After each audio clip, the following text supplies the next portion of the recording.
The boogeyman's in the corner.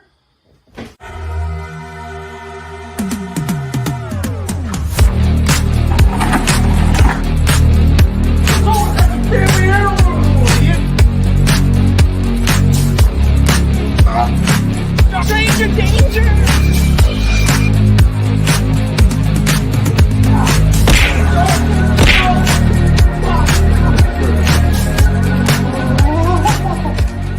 This is it. Don't get scared now. What's going on, guys and gals, and welcome to Good Real Hunting. We're here for the good reels so you don't have to. It's your boy Brad. The Bretman's right over there. We got a special guest, Chad, here with us today. Chad Sumner, of course. He's been on the show before, on the channel before. It's been a while, so we're glad to have him back. And today we're going to be doing another Tearing It Up episode. Today we're talking horror villains. It's going to be awesome. You guys pick the villains. We're going to put them in the tiers, and we're going to have a good time, man. So how you guys doing, man, today on this Sunday afternoon? Man, I'm more happier for the guy getting over the global bastard. Oh, wait a minute. I just did that, so. Yeah. Hey, Brad's happy with me. But anyways, yeah. So, but all is going well in the world. But enough about us. What about our boy Chad down here? Chad, how are you doing, bud? I'm good. I'm the only one here that doesn't, have COVID or recovering from COVID. So I am good. Mm-hmm. Yeah. Hey, it seems like everyone's getting it right now. Yeah, so you're a lucky bastard. What can I say, man? But well, you're not lucky because you got it before. But yeah, I've been making fun of it for 2 years. Guess what? It's like finally got it, bitch. Yeah, yeah. If you're at my secret location to hang out, like Brother Fluff down here in the comment section, just exposed where I live, and COVID's like, hey, there you are, you son of a bitch. So, but. Nice. Hey, we're all here. I'm blessed. It's not fun. So anybody who got it, you're all a lot tougher than I am. Like Brad especially. So because not only once or twice, but yeah, twice. And I killed Brad probably a dozen times on Saturday last week. You know what? There was your karma. There was your karma right there. And that, yeah, if karma would have it, he freaking threw that over to me while freaking doing that. So yeah, whatever. But we're good now. We're back in business, and we're ready to have a good time today. Oh, ready to have a good time. And but I will say it was well worth it because the skits so far have been all turning out beautifully. Some of the best that we've ever done on the channel. And we're so excited for y'all to see each and every single one of them. Starting with tomorrow's skit for Halloween 2 for when we do How to Scream continuing for week 2. Oh yeah, dude, I'm stoked about it, man. I'm really happy with a lot of the final products, if you will. They've come together really nicely, and tomorrow's no exception. Tomorrow's no exception. Wait, hell yeah.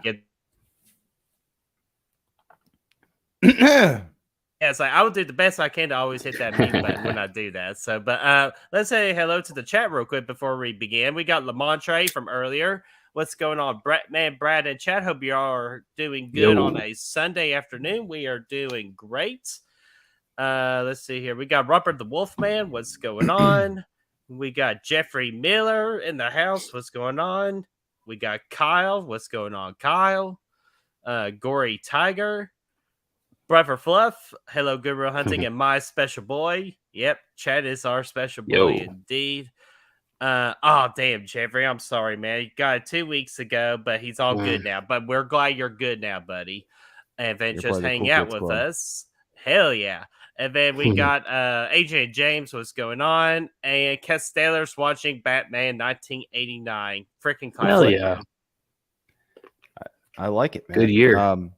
Yeah, it's great. Yeah, great year, man. Great year all around.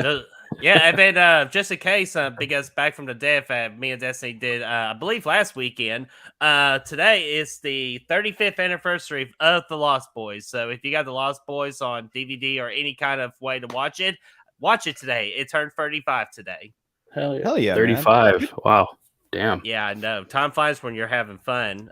Fuck. Unless if you're a vampire fan, you're always going to be having fun. So. The maggots. Freaking maggots, man. But Brad, so what are we doing today? Well, I know you already said it, but let's officially get into it. Yeah, we're tearing it up, man. This is our third Tearing It Up episode today. we actually put polls out on our Facebook group a few last week, a couple weeks ago, whenever it was. I can't quite remember. For you guys to determine which horror villains we're going to be putting up into tiers today. So we put that out there so you guys could nominate as many as you want, vote as many as you want. We picked the top 20, right? Of those of all the votes you guys put in, the top 20 horror villains, we're gonna put those sons of bitches in a tier list.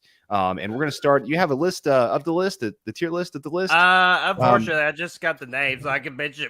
Excuse me. I can mention them off real quick. Here, this is good right here. Yeah, those are some of them. But however, I decided to be a little nice, so I decided for the fans of. Especially where we had to keep on canceling live streams for last week, I decided to give them 5 more. Added on to the list there. All right. Well, I'm going to go over the tiers real quick. So, starting from the worst of the worst, the bottom of the barrel, guys, is going to be the bathroom from Saw. That's not a good place you want to be. You don't want to be in there. There's no solids. There's no solids in there. Oh. Moving up the list, the next tier up is going to be any Wilkes House. That's definitely not a good place to be either. You're going to get your angles freaking hit with a sledgehammer and some wood, and you're going to be all broken up there, bitch. You will not be working anymore. At least you'll get a home cooked meal. That's true. That's not the worst of the worst, because you will get some good cooking and some good entertainment there for a little bit. In the middle of the pack, we got the Good Guy Factory, man. There's a lot of good times to be had in there. A lot of fun, some good toys, some good materials, a nice little conveyor belt you can ride on if you want to. A lot of fun, but at the same time, that's just really not a good place to be when Chucky's there, because, like, he's going to freaking slice your ass. So, it's right there in the middle. Or give you some eyeballs. Yeah, you could get some extra eyeballs just implanted right in there. So you can get an eyeball in your asshole if you want to. So we're talk about third eye right there. I don't know why you'd want to see anything from that angle. Anyway, so the next one up the list is going to be the Rabbit and Red Lounge. That's a fun time. I mean, there's drinks, there's the ladies are in there. You're having a good time. It's fun, but sometimes Michael shows up and smashes people's faces in out in the parking lot. And then moving on up the list, obviously, is Camp Crystal Lake. What goes wrong there? Nothing. It's a great time. The summertime is there. Hell yeah. Kevin Bacon's boner, everything, and in between, you're good to go. And we're freaking picking on like weird ass kids and push them in the water who can't swim. I didn't do that. Brad did that.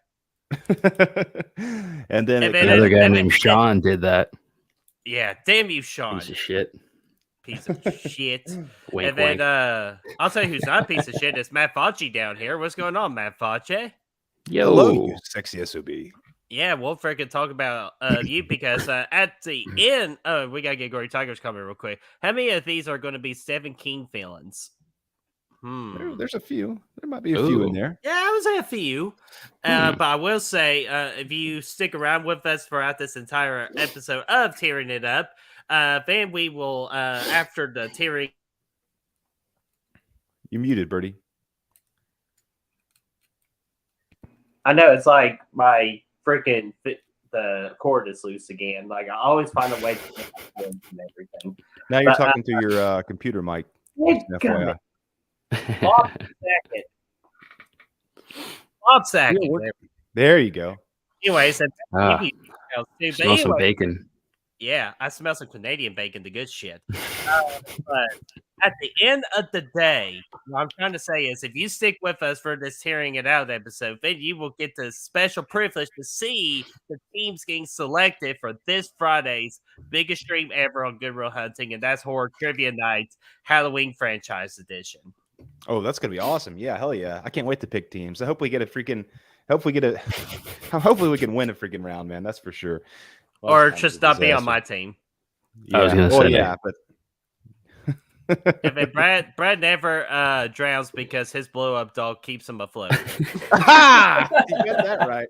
Oh my god. Okay, that's it. Fernando's a little low in air though. He's a little low. That's it. Nope, that's it. Oh, he's out. Well, is that a Guns N' Roses shirt? I think he is, dude. I don't know what he's Appetite for Destruction. Yeah. Hell yeah. Fernando. Oh, look at the chest hair. Dude, that's our stuntman for the skits. He's our certified stuntman. He does a really good job. He is a little deflated though. He needs some more air. He beat me out. Next time. Sorry, he just wanted to say hello too. Yeah. And then Chuck is currently at the hospital because we just chuck his ass. Where'd you get that shirt, Birdie? Where I got this shirt?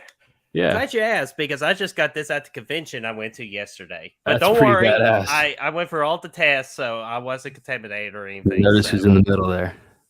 Oh, That's yeah, badass, good dude. old Jason Voorhees. Mhm. Oh, Jason. and just in case y'all were asking too, I'm an official member of the Hellfire Club. Oh, fuck yeah, dude. Nice. Hell yeah. Was Nice. that Pinhead wearing Yoda ears? No, it's a cross. Oh, okay. Oh. Okay. I was like, Yeah, "This you guy- gotta have me worried for a minute. So did I get a Star Wars shirt? Son of a bitch. All right, let me pull this up and let's freaking just get started. Let's get it started. Yeah, that was Fernando, by the way. That was our stunt man. Fernando. Thanks, thanks for being here. Fernando. And You y'all gotta say it like Lady Gaga someday y'all get the special privilege to meet Chuck. He's a good dude. Takes one for the team a lot. All right. Yeah, he does. Chuck. Presentation mode. All right, there we go. There is going to be our, let's see here, 2, 4, 6, 8, 10, 12, 14, 16, 18, 20, 22, 24, 25. Ooh, Chavo. So if you haven't been here with us before, since we have 3 people, we have the guest Chad on here tonight. We're going to go, we're going to take the average of our 3 tiers and we're going to put them in the average tier, each individual. So it's going to each tier is basically going to be assigned a numerical value, from the bottom being 1 and the top being 5, and then our 3 will average into whatever tier it ends up going to. Is Sacramento. And I understand we're missing some, but again, we got 3 people. We just wanted to make sure we're not going over 3 hours or anything like that. So even though we easily could, we always have a good time with Chad, but we say we got 25 of the worst, or in this case, the worst of the worst minds in horror, going to do bad things to your ass. So frickin' Chad, you are our special guest. Who do you want to talk about first? Let's just go in order. Okay. I'm good with an order. Yeah, let's just do it in order. Excuse me. Who is that beautiful fucker down there? All right, we got the freaking creeper man from Scooby Doo. Hey, a creeper. No, I'm just kidding. It is Creeper from Jeepers Creepers. He has 4 films, which I know the 4th film hasn't come out yet, but it will come out in September. So, guys, what do we think about Mr. Creeper here?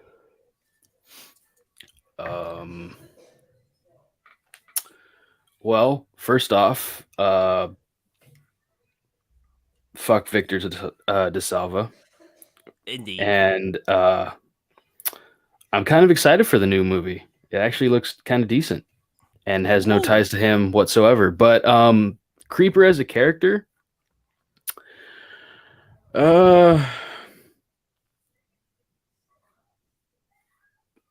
know, the first film was iconic, you know, for reasons, obviously. Second film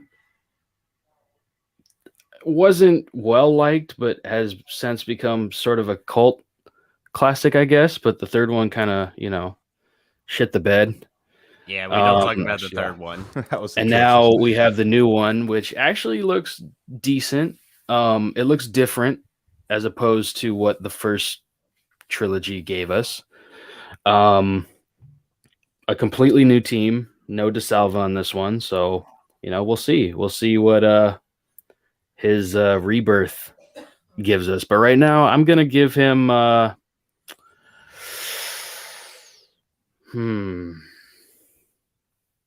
gonna say a 3 on the Creeper. Okay. So what's that? Good guy factory? The Good Guy Factory. Yep. That's right in the middle. And my thoughts are kind of similar. I think that he was, you know, awesome in the first movie. The first movie is one of my favorite movies from the early 2000s. Favorite war movies. I thought it was really good. Director aside, I thought, you know, it was full of tension. It was scary. It was fucking like Justin Long was great. The Creeper itself, I was kind of let down, honestly, when they got to this third act of the movie and it was kind of revealed to be this like creature that flies around and shit. Because I kind of like the more like the idea of some kind of I don't know. I like the build up more than I like the reveal essentially in that movie. But I do still think he was creepy as a mofo. Going back, he's like sucking dudes' tongues down and shit, and like eating people to get their parts. And I like the concept of him coming out every 23 years or whatever it is. I can't remember. I get him and Pennywise mixed up with their sleep schedules. But at the end of the day, I really, I think he's very solid. So I'd put him in the good guy factory as well. The other two movies haven't done anything to really build onto his legacy, but just from that first movie, I'd put him right there in the middle. All right, hell yeah. So you're a good guy factory too, Brad? Yeah. All right. Well, I'll go ahead and put him there myself. So good guy factory. Just because it is a very unique character, and it kind of seems like unbeatable at times, which in my opinion I kind of don't like when a horror film is unbeatable. Just so what the hell are you gonna do? Like, oh, you see him and you're screwed. Like, that takes away the excitement, because I always love seeing people conquer the villain. So that's my main negative for the creeper. But other than that, what the creeper does with driving the van going 65 miles an hour in a 40, and then just dumping dead bodies in the tube, which that would be a fun ride, by the way, like a roller coaster or something. And then what do you guys think the license plate says? Beating you or be eating you? Be eating you. It would have to make sense. So I go with the good guy factory, a level 3. So I say that's where he needs to be. Mm-hmm. I think so too, man. I think if the other two movies would have done anything at all to kind of build upon his character, he could have easily gone up. Mm-hmm. But they just did not do him any favors in those second two movies. And Chris Snyder says, "Be eating you." Is what it says. The license plate. What's going on, Chris Snyder? What's up, Chris? I will say though, I put him there in the middle, basically depending on the new film. So he can go either up or down depending on that new film. Just absolutely in my mind anyway. So, and I even like Chris Snyder's comment here saying the creeper as a villain is better than his movies. I would probably more than likely actually agree with that, except for the first one, like Chris Snyder says. He has the pinhead treatment, unfortunately. Oh, definitely better than the last. I think I definitely feel the opposite about the first movie. I thought that movie was better than the villain, like I was kind of saying earlier. But I know you guys were just saying that. But yeah, overall, I mean, when he really gets crushed by that car and he just regenerates himself, that shit was good. All that at the end, badass. Yeah. Hell yeah. So let's see here. Do you just want to continue going this way, or I got an idea? How about we just go back and forth like we did the beginning right here with the creeper? So let's go with Buffalo Bill, and we'll go here, there, here. Yeah, freaking Buffalo Bill, man. Yeah, I recently found my inner Buffalo Bill a couple of days ago. You what? No, don't worry about it. You'll find out. You will find out tomorrow. No. What'd you use? Tape? What? No. Did you use tape? No. I freaking used the lotion. Put the lotion in the basket, but no. Anyways, this has gone completely off track, so let's start over. Buffalo Bill from Silence of the Lambs. Not our only villain in this list, but Buffalo Bill, freaking entertaining dude. Yeah, oh my gosh. Brad. Anyways, but yeah, Buffalo Bill, he is a deranged guy. Even though he kind of has a solid plan, luring his victims into the van, like, hey, can you help me with this cow? Shrimp, pow, punches them, and they traps them in the freaking well, man. But for me, I would say a good guy factory for good old Mr. Buffalo Bill. Okay. In the middle's good. Dude, he's great in the movie Silence of the Lambs. He's also he's fantastic. But he's really not the standout of the movie. It's Hannibal. You know what I mean? So I think he takes a bit of a back seat. Which is done by design. Hannibal's the one that you really are more interested in and whatnot. Buffalo Bill is creepy. He sure is, but the best parts of that movie are always going to be Hannibal. And when you stack him up against some of these other people on the list, he just, to me, doesn't really. I don't know. He just doesn't really belong with some of these other names. So I'm actually going to put him, as much as I love him in the movie and as much value he provides, I'm going to put him in Annie Wilkes' house.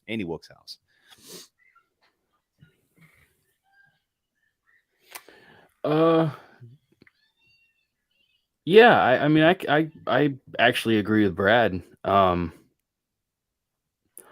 Although, with that being said, because he's the secondary villain to Hannibal, and he's only been in one film.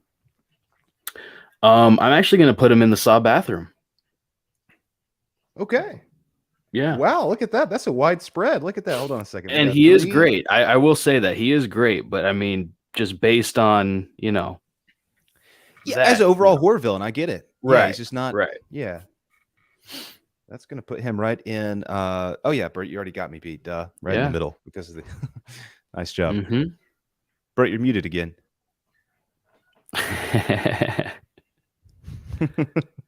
1, 2, check 1. Poor Birdie. You're back. I hear you. Okay. Just no, I'm on the freaking. Oh my gosh! Why? Chris, that's actually great. The fucking Buffalo Bill was All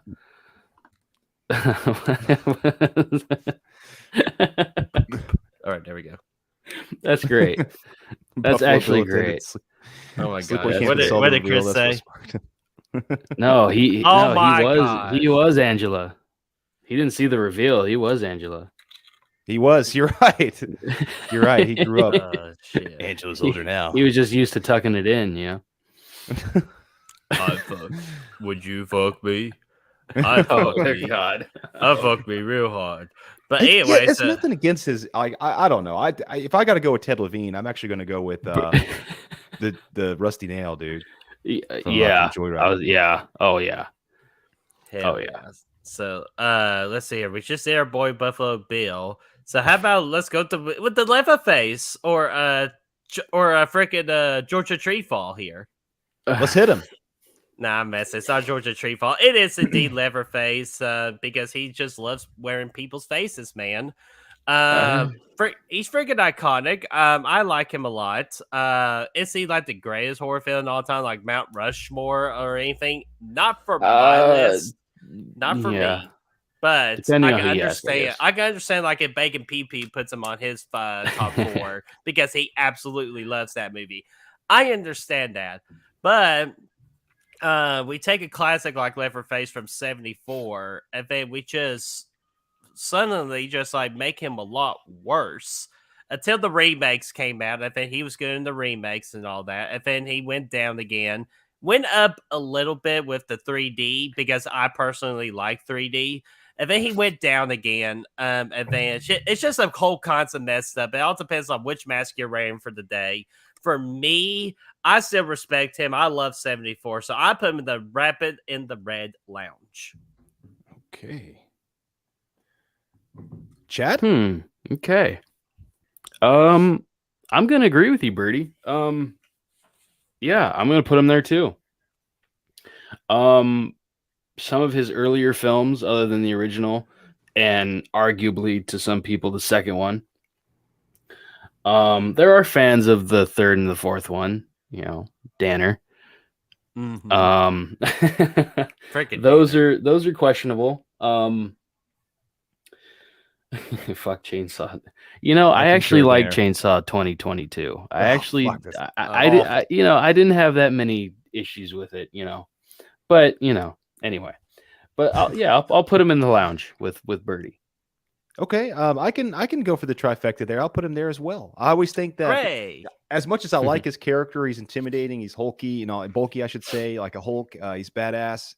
He's always kind of the least entertaining of the villains. I always like the family more so, like, you know, Arlie Ermy, and then even in the original, I thought the family was a little bit more scary and more frightening. So, but yeah, he's still badass. I'll put him right there. Rabbit in the Lounge.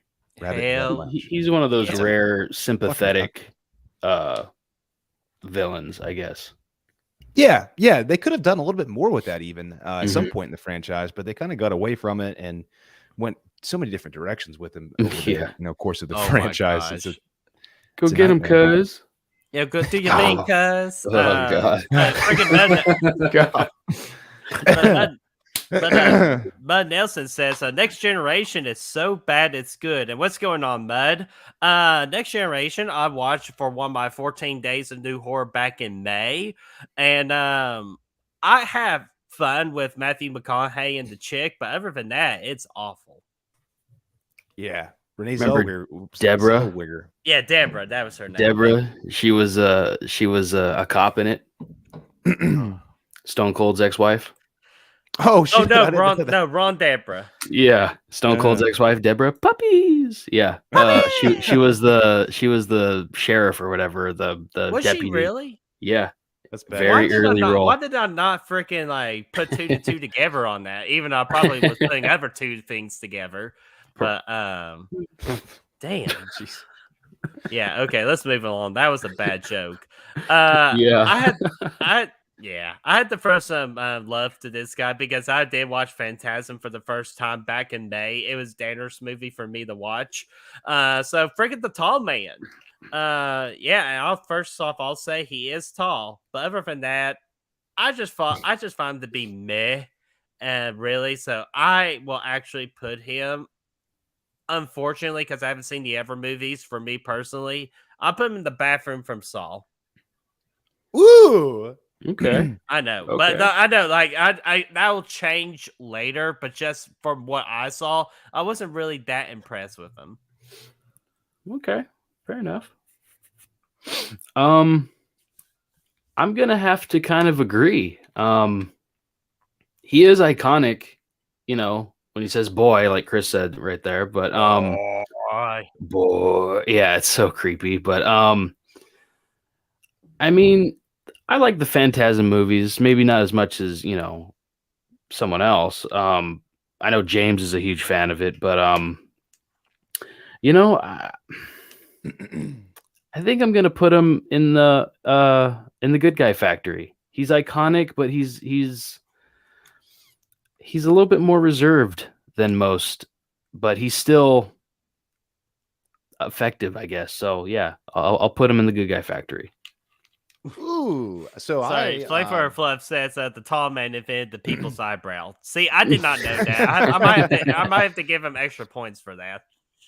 I haven't seen the movie actually, so I'm just gonna have to average them out right in the middle for you guys at the Annie Wilkes house.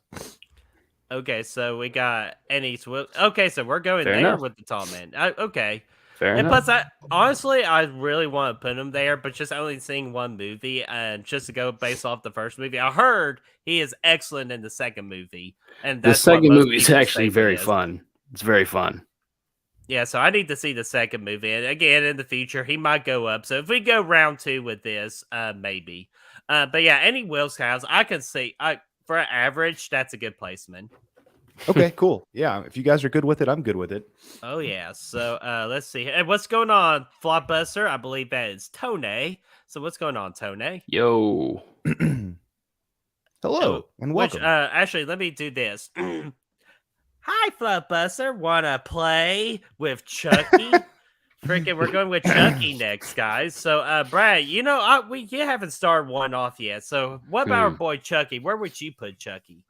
Let's talk some Chucky, man. Chucky Hmm. Chucky Chucky here is man, Not he's to be one of the confused with Chuck, but Chuck.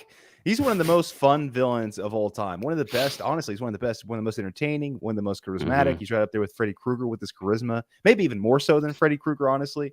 Brad Dourif brings so much life to this little fella that he feels real. He feels like a real ass doll, dude. It's fantastic. I love it. And all of his one-liners throughout, his kills are good. His little, the best part about him is he's maintained continuity, which is you can't say the same for any of these other assholes, really, except for maybe Tobin Bell's Jigsaw. He's maintained his continuity from the first movie all the way to the end. He's gotten a little bit goofier over the years, but the same storyline prevails. He does some weird shit. He's always the highlight of all of his movies. He's always what you want to see. He can be scary as fuck. He can be funny as fuck. So I'm gonna put him at the top, dude. Let's put him in Camp Crystal Lake for me. ooh, okay. Freaking Chad, what do you guys say? Yeah. Yeah. Fuck it. I agree. Yeah. Okay. Whoa! Damn, 2 for 2 for Camp Crystal Lake. Because So- I mean, as we saw with the remake, which is a good horror film, I'm not gonna lie, it's a good film. It's got good kills. It was cool. Shouldn't have been Chucky. Let's just say that right now. And I think that proved that Brad Dourif is Chucky. Obviously, he came back in the show and proved it even further. So, all due respect to Mark Hamill, who is my favorite Joker voice. But he's no Chucky. Brad Dourif is Chucky. So Yeah, I agree with Brad. He's he could be scary when he got burned in the original and he came out and you're chasing him and shit, yelling, screaming, and even when he turned, he's stupid, you fucking stupid bitch. You know, I'll stupid teach you bitch, you something. filthy He said, slut. I'll teach you not to fuck with me. he's just. I mean, when he turned, I was like, holy shit! I was fucking scared of him. Mm-hmm. So, but yeah, I agree. Plus, we can't forget about the elevator scene too. Going, God, that is one ugly doll.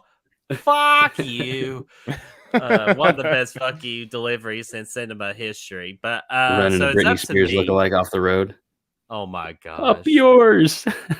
Oops, I did it again. Even in the worst movies, though, he's still at least fun. Like at least Chucky's still fun. Like his version. He's good. Oh my god. Oh yeah, of course. Freaking and see a Chucky freaking takes the axe to the door. He goes, "Here's what? What was that line?"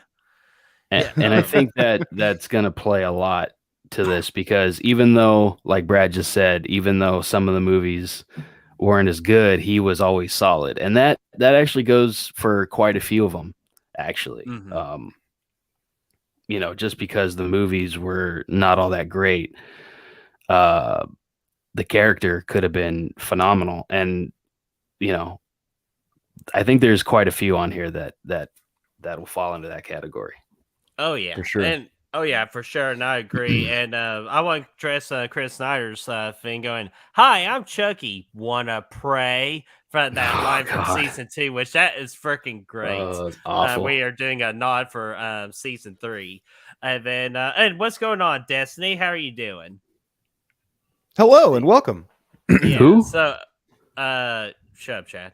But so definitely if she goes, oh, Chad's here. Never mind. Yeah, way to go, Chad. Way to be yourself. But here we go. Correct. Man, decision time for me. Here's how we're going to make this decision, fellas, because y'all pretty much just said what you need or what needed to be said, and I will even say this. A lot of people like go with their top 4 Mount Rushmores of horror. We know who the obvious 3 are. The 4th one always freaking just like separates. Like you can pretty much put a lot of people at the 4th spot. But I feel like the one that doesn't get the most love, who needs to get that love, is freaking Chucky, man. Because like Brad said, he's always entertaining no matter how bad the movie is. Chucky, entertaining, fun kills will never change. It will never die for me. So, with that, I'll put him at Camp Crystal Lake too. Charles Lee Ray, dude. Could you imagine this mofo running around the real Camp Crystal Lake, though? He would be on Jason's shoulder. Oh he would be the devil in his ear. That would be freaking awesome. Yeah, and yes, fantastic. Destiny, you are a wrenchman in the chat, so you can remove anybody you want. So if you want to move Chris with his freaking 80 hate, go right ahead. So I saw that in the chat, which by the way, I went back and watched. Hellfire Club. Going back and watching Stranger Things, and I miss Bob. Holy shit, Bob was good, right? I just got done with that. I was like, God damn it. Yeah, we gave Bob some love on our Stranger Things Tear It Up stream. Bob newbie. Put him at the top. Super. Oh yeah, we put him very close to the top. So we did Chucky. Let's freaking go fishing, boys. So let's go with the Fisherman here from I Know What You Did Last Summer trilogy. Okay. Yeah. So I'll go ahead and start real quick. Pretty much my short thoughts. The Fisherman, really damn cool. Especially in the first movie. Like that's where I feel like they really got the look down. The second movie, he got to be more brutal and got more cool kills. And I don't know what the fuck the third movie was all about. So unfortunately, that hurts his reputation for me. But I really enjoy him. I do have a good time, especially with the first 2 movies. So I'm going to put him at Good Guy Factory. Good placement. For me, I've just never really been much of a fan of those movies or him for that matter. He's always kind of seemed to me to be like a freaking, almost like a Ghostface ripoff. For me, maybe it's because of Scary Movie. I don't know. Fair. That's fair. That could be what it is. I mean, he just feels generic for me. So I'm going to put him in the bathroom from Saw. Oh, damn. Yeah. Okay. Yeah, you're kind of right, but I actually do like the first two movies. I haven't seen the third one, don't want to. But I actually enjoy the two because they're just that time period, you know.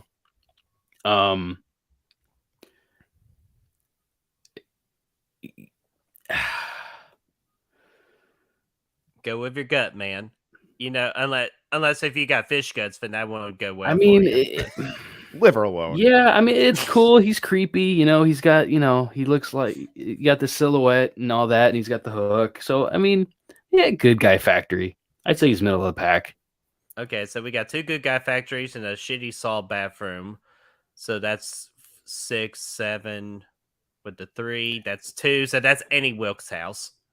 Yes. A fun tier list would be like Scream inspired horror movies.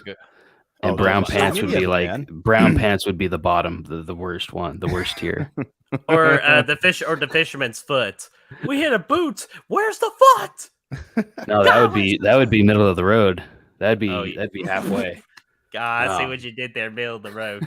But gosh, friggin' speaking of scary movie here, we got Mr. Ghostface is ready to make a call, and man, leave the brown pants alone. That's what he said. But freaking Ghost. I was about to say Ghostbusters. Gosh, oh my freaking Global Bastard has not left me yet. Mr. Ghostface, man. If we're I mentioned earlier about Mount Rushmores of horror. For me, Ghostface is in my top 4 of the Mount Rushmores. I love Ghostface. He rejuvenated an era of the 90s in the horror. I know he wasn't the main one because we had like Silence of the Lambs and Seven and other good horror movies in the 90s. But it's just something with Ghostface and what he did and all the meta just brings such a unique perspective into the horror genre. Ghostface is that symbol of that, and I love him so much. And, you could say it started its own movement because there was a lot of inspired. Can y'all see that real quick? Oh yeah. Oh yeah. Yeah, look hell at that. Yeah. Like, holy hell. If y'all don't know I love Ghostface, there's your proof right there. Oh yeah. So I'm putting freaking Mr. Ghostface in the top of the top. Camp Crystal Lake for me. I agree. Okay. So 2 for 2. There we go. So Brad, you're the deciding factor on this one. I know where Frank would put this son of a bitch. He put him in the bathroom from Saw. I think he's fantastic. I really do. I love Ghostface, but he does, like Chris just said it here, he changes every movie. So I can't, in good conscience, put him in Crystal Lake. No, sorry, wrong one. He changes every movie. And it's not always he, it's she too. You know, it's probably 50-50 almost. And so, you know, but there's no consistency with him. His MO is the same, which is always really good and scary. You know, calling people up and like making them play these little games and whatnot. But he changes every time. You never know who the killer is. That's just a part of the fun of the movies. The movies. That's the genius, though. Mm-hmm. Oh yeah, anybody can be Ghostface. Yeah, the movies are fantastic. That's why it's scary. As far as the killer himself, right? He's not as good as the rest.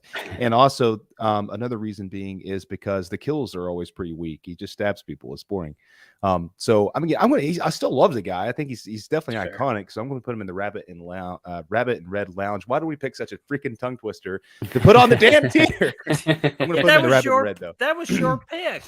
I know, but he's gonna go in Camp Crystal Lake just 2 out of 3.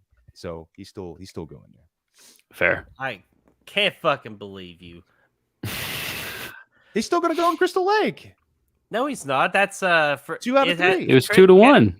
Yeah. But okay, thank God. Okay. That's how it works, right? Okay, that's why I was hoping how that worked. But anyways, I'm glad. But I'm also glad I forgot to say hi earlier, so I apologize for that. Ashton Lugg, what's going on, my friend? Thank you for hanging out with us. I'm saying that Billy and Stu will always be the best ghost faces. You damn right. Hands down. Nobody can touch those guys. Unless I don't know. I got a soft spot for unless Hayden and Samara are the 2 villains in Scream 6. Oh God. I say maybe because that's beauty right there. I hope this story with Nev Campbell's all bullshit and she shows up and she's Ghostface. She's like, "Fuck all you guys, I'm done, dude. I'm gonna end it myself." Yeah, that would actually be epic as a mofo, dude. I like that idea. Just freaking kills everybody, and then that just ends it. right? There's never, and that's another. There's really never been a complete badass Ghostface. They've always been. They're always tripping over shit, getting their asses beat. There's always two of them for the most part. Drinking. So yeah. So I mean, Yeah. there's always two of them. So that just brings it down a notch. But at the end of the day, he's still fantastic. Mm-hmm. Yeah, all except for once. Yeah. All except for one. And then Chris Snyder says too, if Samara is a killer in Scream movie, I will die happy. You know what? I would love it, even though I would love to hear her scream too, because she's an opening kill at best. There's no way they make her the killer. It'd be too easy. Fuck you. I know, but it'd be too easy. You can blame kill? Killer Queen or Killer Bee or whatever the fuck it's called. Or she's an opening kill and then comes back as the killer at the end. You never know. You never know. Okay. So, but for our next record contender, yes, guys, I figured out who won the billion lottery in freaking Illinois yesterday. It's freaking I'm a leprechaun, me love me gold, little douchebag, freaking leprechaun. But anyways, so pretty much I'll be honest, I have never seen one Leprechaun movie, but I have seen highlights of good old Mr. Lucky Charms down here. And he seems like a jolly good fellow, even though mainly for me, fuck you, Lucky Charms is all I gotta say for all your movies and contributions. So the bathroom for Saul for me. Wow. Don't touch me gold. Sorry, I'm a little sore he won the lottery. So yeah. I mean, I think Leprechaun's iconic, but for like some of the worst ways. So, Good Guy Factory. For me. Okay. So, Brad, it's up to you. I think the movies are pretty much all shit, especially the one with the space. That was the one I couldn't really get through. But what about In the Hood? Yeah. The first one was actually pretty funny, but the second one I don't think I could finish. That little bastard though is pretty funny though. He's very entertaining. He definitely has. He rhymes. He runs around. He said, "Oh, we're up in the hood and we're up to no good," or something. I can't remember, but either way, he has these little he has a lot of good little phrases and stuff. So I can't put him at the bottom, but I would definitely I'd put him at Annie Wilkes' house for sure, just because I mean it's just they're not good. They're not okay. good. I'm making a flipperoo here because I will give Leprechaun one thing. I did see the kill in the second one, I believe it's with the coffee steamer, and I thought that was a very interesting death. So I'm going to give him some bonus points on that. Plus, that waiter was a complete asshole. So I'll go back to Annie Wilkes' house. So we'll freaking put him there. That's a good placement for him, man. He's he's just a wild card, man. Yeah. Oh, Chris said, "A friend with weed is a friend indeed." Shut up, you little green fuck. oh my god. If a Hornswoggle is the best version, what? I agree with you. Oh, fluff. Yeah, I haven't seen the newest one. The I heard it direct sequel to the first one or whatever. Yeah, I have it, but I'm gonna watch them all. I bought them all on Blu-ray, but I'm gonna watch them all in marathon. But I haven't yet. I promise I will watch the franchise. I'm sure some lucky patron in the future is going to make me and Brad watch the franchise. So we're prepping for it. Okay. How much? You'll find out Tuesday when we launch it. Yeah, so that's going to be a special tier. That's like $100 a month right there. Yeah, that's going to be the no loss when you're drinking calls. But it's going to be the find me gold at the end of the rainbow tier. Or freaking Kevin Bacon, I found the ass in. But speaking of ass in, so let's freaking talk about Jack Torrance here, which that was not a good transition. But anyways, I just want to talk about my good boy Jack here, because we love Jack on this channel. We love The Shining. Hell, one of our movie ratings, level 3 for the movie ratings, is having a good old happy hour with Jack Torrance, man. I love him. One of the greatest horror performances, not only for actor to character, but also just seeing a character from beginning to end. I fucking love Jack. However, one movie. Yeah, I kind of need more, so I'm going Red to put him Lounge. at the red round.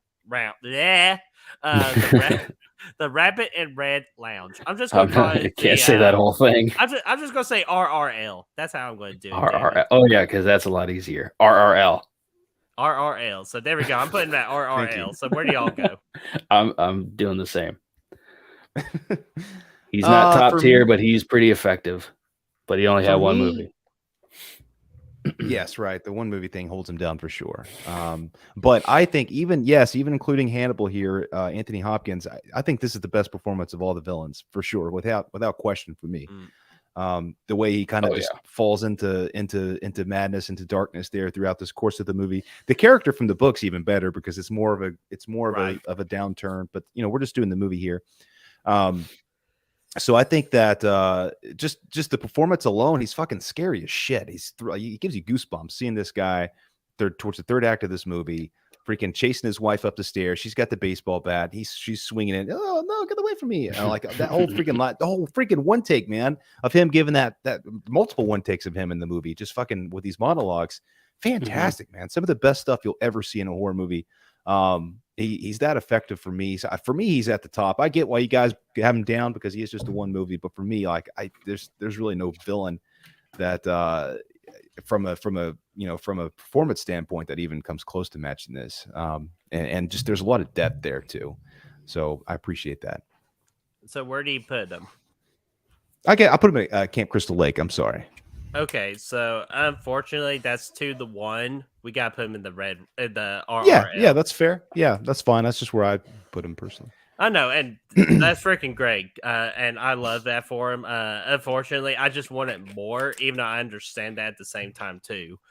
But let's see here. Checking the chat real quick. Slow night tonight, Lloyd. Lloyd.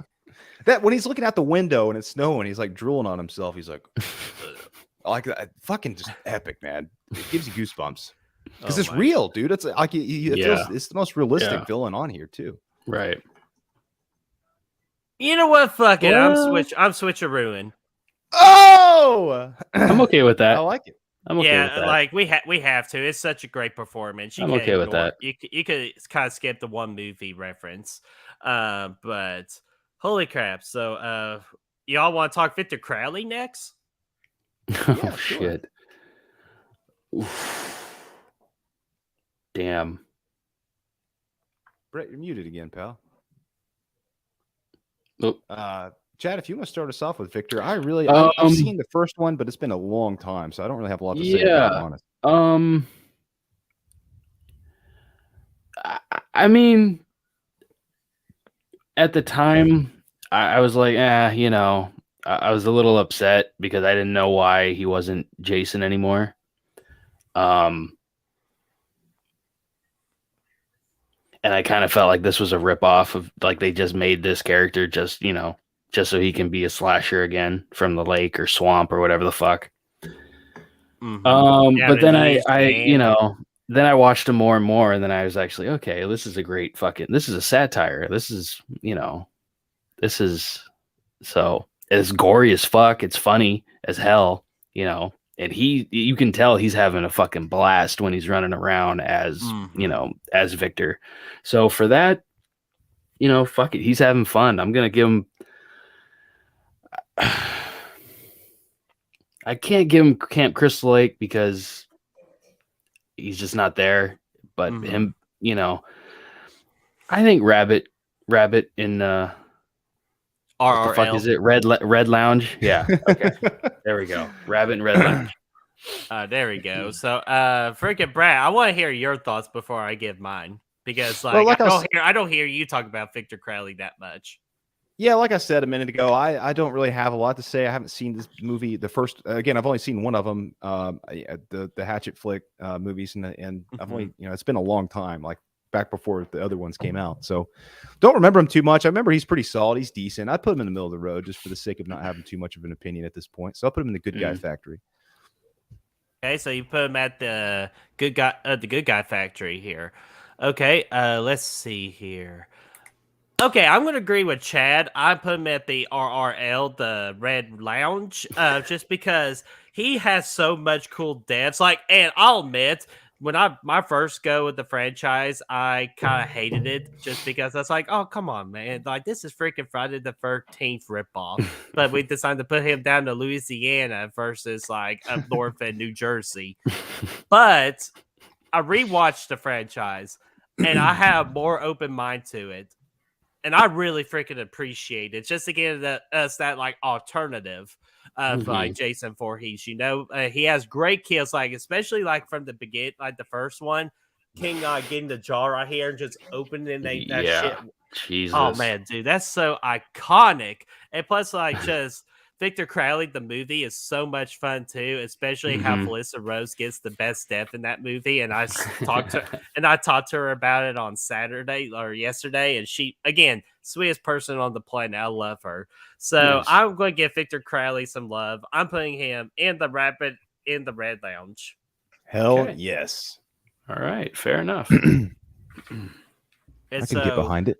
And then that's where Destiny and Chris put him as well. So that's awesome. And then Chris Snyder says, fun fact, that jaw kill is Kane Hodder's favorite kill he's ever done. And you know what? I do not blame him because that looks like a hell of a lot of fun. Yeah, that would be. Oh, man. But shoot, speaking of Chris's fun, we're about to get one of his like favorite duo movies of all time. Let's talk about The Collector, man.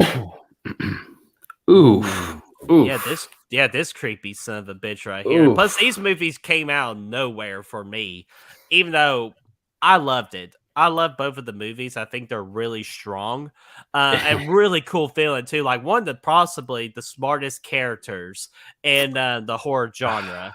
How cool he is and all that. It's just, again, kind of earlier, it's a little bit of a Saw ripoff. But again, molded it being different, which I appreciate different. But I wanted I wanted that fucking trilogy, man. I wanted the trilogy. Yeah. So I can't give him the Camp Crystal leg, but I think he's better for a good guy. So I put him at the RRL2. Okay. Red Lounge. Okay. Yeah, there's a rabbit in the red. Okay. That's the worst name. It sounded cool on paper, that was your freaking name. I know. On paper, it was badass. It seems like a nice place. There's martinis. Did you not think about just like, here, let me pronounce this real quick? They give you matchboxes when you go in, even if you don't spend any extra cash. It's a freaking the best place to be. It's time, but man. I like this guy a lot. He is creepy. He doesn't have a lot of personality to me. I like how smart he is. He is definitely that. I don't really like, personally, I know a lot of people do. For me, I don't really like his mask all that much, the look of him. Yeah. He's kind of, I don't know. For me, he's in the middle of the road. Let's just cut it short. I like the movies, both of them, especially the first one. But really, my favorite part about the movie is the other dude who's kicking the ass. Freaking Arkin, man. Arkin, yeah, I like him. The villain himself, he's good. He just do that shit. Yeah, I'll put him in the middle of the good guy factory. All right, so Chad, before you place our boy, the Mr. Collector, I gotta freaking say hello to Miss Carter. What's going on, Miss Carter? How are you? Yo, hello and welcome. Hey, also, Chad, just to help you, kind of like give you some extra opinions here. Chris says Crystal Lake easy for me. And Destiny says, in between the Red Rabbit, in between Rabbit in the Red Lounge and Camp Crystal Lake. So, that's, Chad is Alley, by the way. That's I mean, yeah, I know that's where she threw me off there for a minute. I see her correct herself, so I gotta give her credit. Flamethrower says, I know what she's talking about. And Flamethrower loves the Collector. So, Chad, where do you put it? I do too. I really love the movies. Anyone remembers me, Des, and Chris talked about those on Creeping It Real. We did watch-alongs, I think. But yeah, you did the watch-along for the first one. Yeah, I think we were supposed to do the second one, but you know. But yeah, I mean, like Brad touched on, I think the mask holds him back. It looks like he basically just like laid under a fucking, table or something and let wax just pour on his head. And however it formed, he was just like, all right, that's it. Because like the one captain part's in, like, in Spiral. yeah. Yeah, pretty much. So it just, I don't know. I really like how he moves. He moves almost like a cat. He's like very, agile, I guess is the word. He's pretty brutal and he is very smart. I think you said that, Bert. Yes. But because of that mask is just so, I mean, let's face it, it's pretty lame.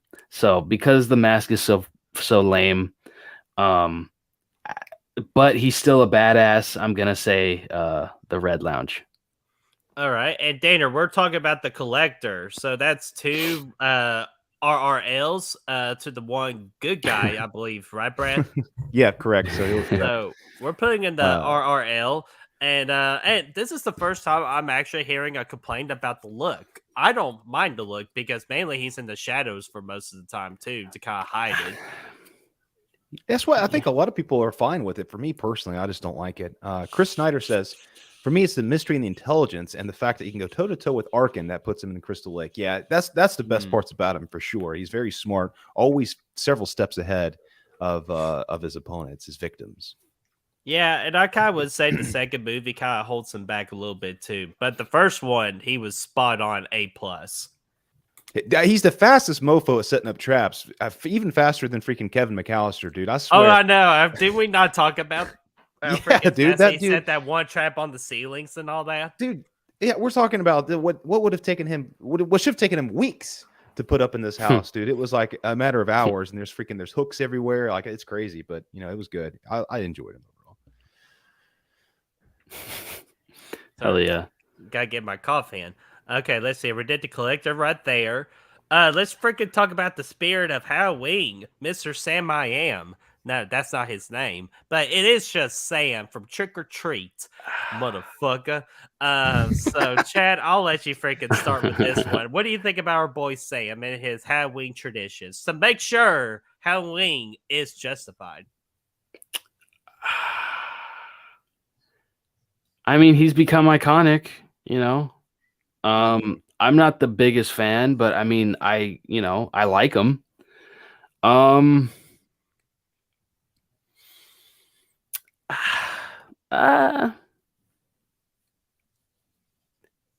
Red Lounge. Just because he looks cool, mostly. Because he just has an iconic look. He's just creepy looking. But yeah, I'll say Red Lounge. Yeah, he's really cool looking indeed. I will easily give you that. Probably one of the coolest looks in the horror genre. However, he doesn't do much because that movie is an anthology, so he's not the main focus, even though it kind of ties everything together towards the end, like sort of. But I see this is a tough placement because I could totally agree with RRL. However, I see him mainly as a good guy factory. Just because you need to be more cool, like do morph and be cool looking, even though he's freaking like lollipop stabber or whatever. It's bad at, I'll do RRL. I'll give little Sam some freaking slack so he don't come to my house for Halloween and get my ass. Oh, actually, no. Sorry. I didn't mean to put him down. I'm sorry. I got a little excited. Danner's doing my job for me. He's stirring the some creeper shit. got crap. Wait, I feel like the creeper got crapped on, dude, because we went first. I feel like he's way better than a lot of these people we're putting up here. But either way, I think that the Sam Wise, the great guy or whatever his name is, he doesn't do a lot for me. I like the movie. I think this. I like the movie. I think this is a case where the movie is better than the villain. The villain is just not. He doesn't do much at all. He doesn't really excite me. He doesn't pump me up. Looks kind of cool, so that keeps him out of the bathroom. But for me, he's going to Andy Wilkes' house. He's going to go hang out there and get some freaking mashed taties and some smashed Ankies. Okay, I'm not sure where the titties part came from, but taties, mashed taties. I said mashed taties. Taties. Oh, like getting some starch in. So let's see here. We got 2 RRLs and an Annie Wilkes. So wouldn't that be a good guy factory? Yes. Yeah. All right, let's break a boom there. I think that's a good spot for him. Creeper got some love. Yeah, so Creeper got a buddy with him. And Ashton says Red Lounge. He's Flamethrower says he's almost just a midget Leslie Vernon. That's interesting because Leslie Vernon is one of the most charismatic like horror villains of all time, which I wish I could put him on the list, which I was shocked he didn't get much love in the poll. I gotta watch that again because when I watched it the first time, I wasn't a huge fan. Oh man, you got to. I personally love it. I've been meaning to, but And then Desi loves Sam. And then let's see here. Oh yeah, Danner says Sam is going to Camp Crystal Lake because he's both adorable and intimidating. And oh shoot, what's going on, Toronto Freddy?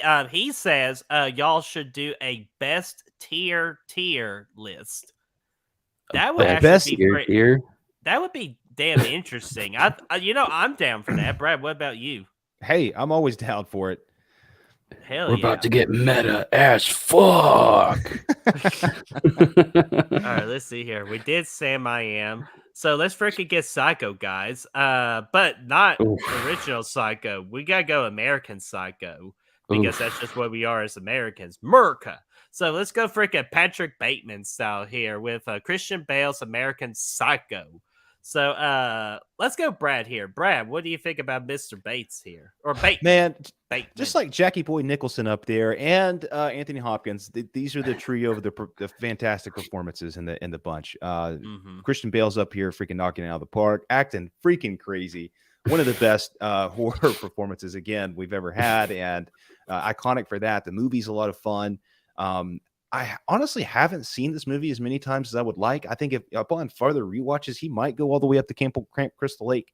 But for me at this point, he's still going to be in that Rabbit and Red Lounge territory. I think he's just, he's awesome. He's absolutely the best part of the movie. But he's still just hanging out there for now. There's not really anything bad I can say about him, but I just can't quite put him up here with these other guys. All right. Hey, Brad. No, I'm just kidding. Or hey, Paul. But man, I just love his freaking dancing. He's fucking nuts. Yeah. Just for killing Jared Leto, he should go up to Camp Crystal Lake. He absolutely should because that's so freaking awesome too. But no, he's going to Camp Crystal Lake naked, running with his chainsaw, and he's going to be fighting Jason up there. I love that movie. I've watched it over and over again when I was a kid, and even today. It's a fucking great movie. It's a fun time. He's so crazy, and like he's this fucking stockbroker, whatever the fuck he is, and he's a serial killer. He's a fucking psycho, hence American Psycho. But like you said, performance is outstanding. That scene, like I said, of him running down the hallway, in the dim lit hallway, covered in blood, carrying the fucking chainsaw, and then him going like this as she's running down the thing, and he drops it on her, and he goes, he does the ha ha ha. It's just he's so crazed, and it's so disturbing, but like so. You can't stop watching it. So that alone, Camp Crystal Lake. Okay, so we got Camp Crystal Lake. Brad, did you put him at Camp Crystal Lake? I put him in the Rabbit and Red. I mean, I could go with the Crystal Lake. It's really up in the air. Just let me marinate for a minute. I totally would be down to put him over there. It's the only thing I've only seen this movie like twice, so he doesn't have that place in my mind as some of these other people. But that's nothing like, I could totally put him there. I'll put him there. I could put him there. Oh, okay. So it don't matter what I say at this point because I was going to do RRL too, just because like I've only seen the movie once, and I actually did it recently back in April for part of my birthday watch week. Watched it with Mel and Bacon, and I loved the movie. I thought it was fantastic, and Christian Bale makes that character work because originally they were trying to get Leonardo DiCaprio to play Patrick Bateman, which I'm glad they did not.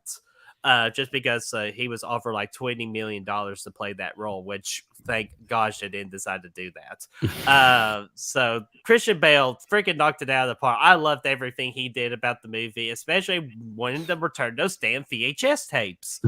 But for me, he will have to do that or the Rabbit in the Red Lounge. But since y'all both said Camp Crystal Lake, Now hang on, I'm kind of on the edge here. Can I ask the audience for this one? Can I do an audience poll? Like in Who Wants to Be a Millionaire? Yeah. Can we throw it out there? Here, let me. If y'all don't want to, if you all could do me a favor, I just don't. It's not fair for me to like. For me personally, like he's not. Turn the other way. Don't there. look at my web browser real quick. I saw it. I've already seen it. He's not up there. He's how not to up be there. like Patrick Bateman.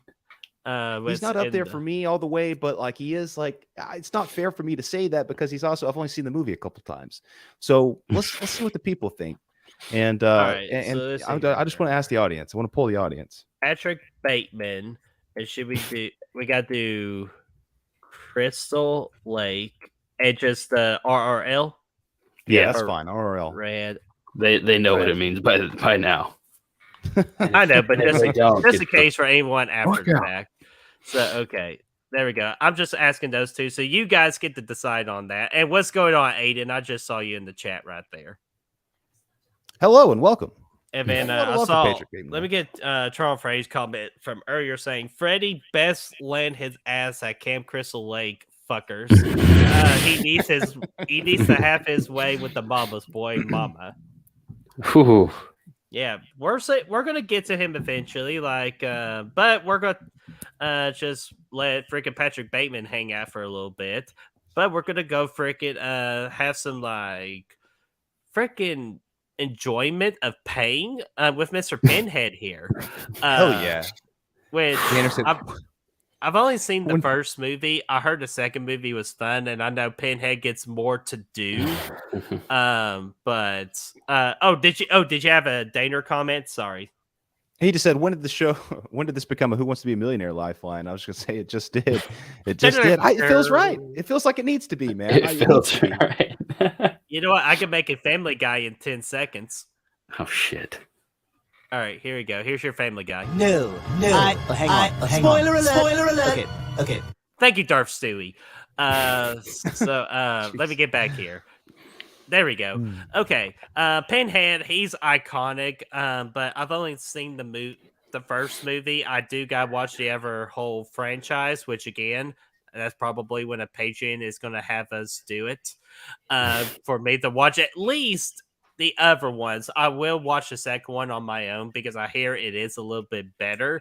But I respect Pinface. I respect Doug Bradley. I did meet him to sign my Hellraiser Blu-ray. He was a nice guy for his age. Nice. So I'll give him the benefit of the doubt. He did such a great job. And plus, to sit in the chair for 6 hours to put all that damn makeup on him, I gotta give him credit for that too. So I'll give Mr. Pinhead a Webbit in the red round.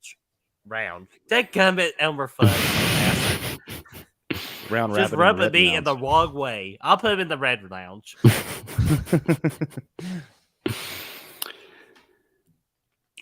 I'm gonna agree. He's an iconic character. He's got an iconic look. He's very menacing. I really enjoy the first 3 Hellraiser films. That trilogy is really, really, really good. The fourth one, it's an okay watch, but it's very goofy, and everything after that is abysmal. But he's pretty solid, through it, even though, those other movies are shit. He basically makes those movies. So with that, but like I said, the first 3 are pretty much the only ones worth a shit, and there's 12. So like 25 of them. I have no idea, dude. They just the numbers don't really add up. Yeah, I am excited for that and excited to see the female take on it. So are the Pinheads going to go into the 10, or is they still going to go in the head? They already released a pic of her, So they're going to go in here, or are they going to go up here? I don't think they're going to put them in her tits. Oh, dadgummit. Sorry, guys. It basically looked like Pinhead, but just as a chick. Okay, fine. Even though that's gonna, I'm with Chaffo, I am like we're being serious for a minute. I am looking forward to that reboot. I think that's going to be very interesting to go based off the actual like book versus just Pinhead being a guy. I'm excited about it, man. I can't wait for that. One of the first times I've been excited about Hellraiser in a while. Did you put him in a tier yet, Birdie? Did you say? I put him in the RRL. Okay, I thought so. Same as Chad. Same. Yeah, same. He's one of the most iconic looking villains of all time. Like, definitely, he's always been out there freaking claiming my freaking attention at the freaking VHS store, man. When I'm going through there, looking at those covers, looking over there, and I'm like, dude, who's this guy with all the fucking nails in his head? It took me until I was an adult to finally see one of his movies, but the first two movies are good. I can attest. I haven't seen the third one, and just for the sheer, I tell you what, though, this guy is the toughest villain in Dead by Daylight for sure. I just figured out the hard way the other day. But yeah, I'm going to put him at 4 for sure. All right, hell yeah! I just love that we're based off of a video game. And Gory Tiger, yeah, you're right. Pinhead is a girl in the book, so that's why I'm looking forward to that. We're actually going to go towards the book route, then versus just like the studios, like just saying, let's make him a guy. I'm like, okay, but I respect Bradley what he did, but I am looking forward to having the female take over the reins of Hellraiser, because as they say, hell has no fury over a woman's scorn, which can also be the same by one of our tier categories here of Annie Wilkes' house. Let's go to her house real quick. Let's check on good old Annie Wilkes, guys. Which I'm gonna go ahead and say it because Brad, you kind of mentioned earlier of the big 3 of non-horror franchises with Patrick and Annie and Jack Torrance. I'll mention a 4th one later for their own little individual Mount Rushmore, but Annie dadgummit deserves to be on that Mount Rushmore, and I will give her all the love in the world because without her, that movie does not work for Mystery. So I put Annie Wilkes at Camp Crystal Lake. No contest. Ooh. Ooh, I think she deserves to go to her house. Chris Snyder, I just saw Good Guy Factory. Fuck you, buddy. I think she deserves to go to her house. She needs to go home. What? Whoa, what the hell's going on here? She needs to go home. What the hell's going on here? Why? I'm asking a question. Why? Why? See, now you're all making me about because she needs to go home. Annie Wilkes. Okay, Brad, please. She needs to go home. Help me out here. I gotta agree. I gotta tend to agree with Brett man here for the most part. I didn't even see her when I was looking when I was talking about this is easily she's up there with Jack Nicholson, freaking Christian Bale and Anthony Hopkins as far as she even won an Academy Award here for this movie. So one of the best performances again you'll ever see in horror, right up there with Jack Torrance. Creepy as a mofo, compelling, really drives the movie. Everything about her is what makes this movie good. Obviously James Caan was fantastic too, but R.I.P. exactly. But this was really her movie, and she's the one that makes it, and man, really brought that character to life. I would agree with you. I'd put her in Camp Crystal Lake. All right, so Camp Crystal Lakes and Annie Wilkes' house. So that's an RRL. Gummit, Chad. You still haven't said why. I know you said she needs to go home. But... For me, I agree with the performance. I agree with all that, but just rewatchability, I can't watch that. She disturbs me way too much, and maybe that's how good. Maybe that's how good she is. But I'm just talking about enjoyment for me, watching wise, and I just Look at that picture if you can see it. Like she has a bigger butcher knife than Michael Myers does in Resurrection. She probably has a bigger dick too, but that doesn't mean shit. Let's get some oregano in there. Bernie, you're muted again. Man, but dude, she is creepy, man. I mean, honestly, she's like one of the definitely. I think I would say definitely the best female villain of all time. I think off the top of my head, she definitely beats Miss Voorhees. I mean, that's easy. Mrs. Voorhees. I don't think. Feature slash it out. Oh yes, yeah.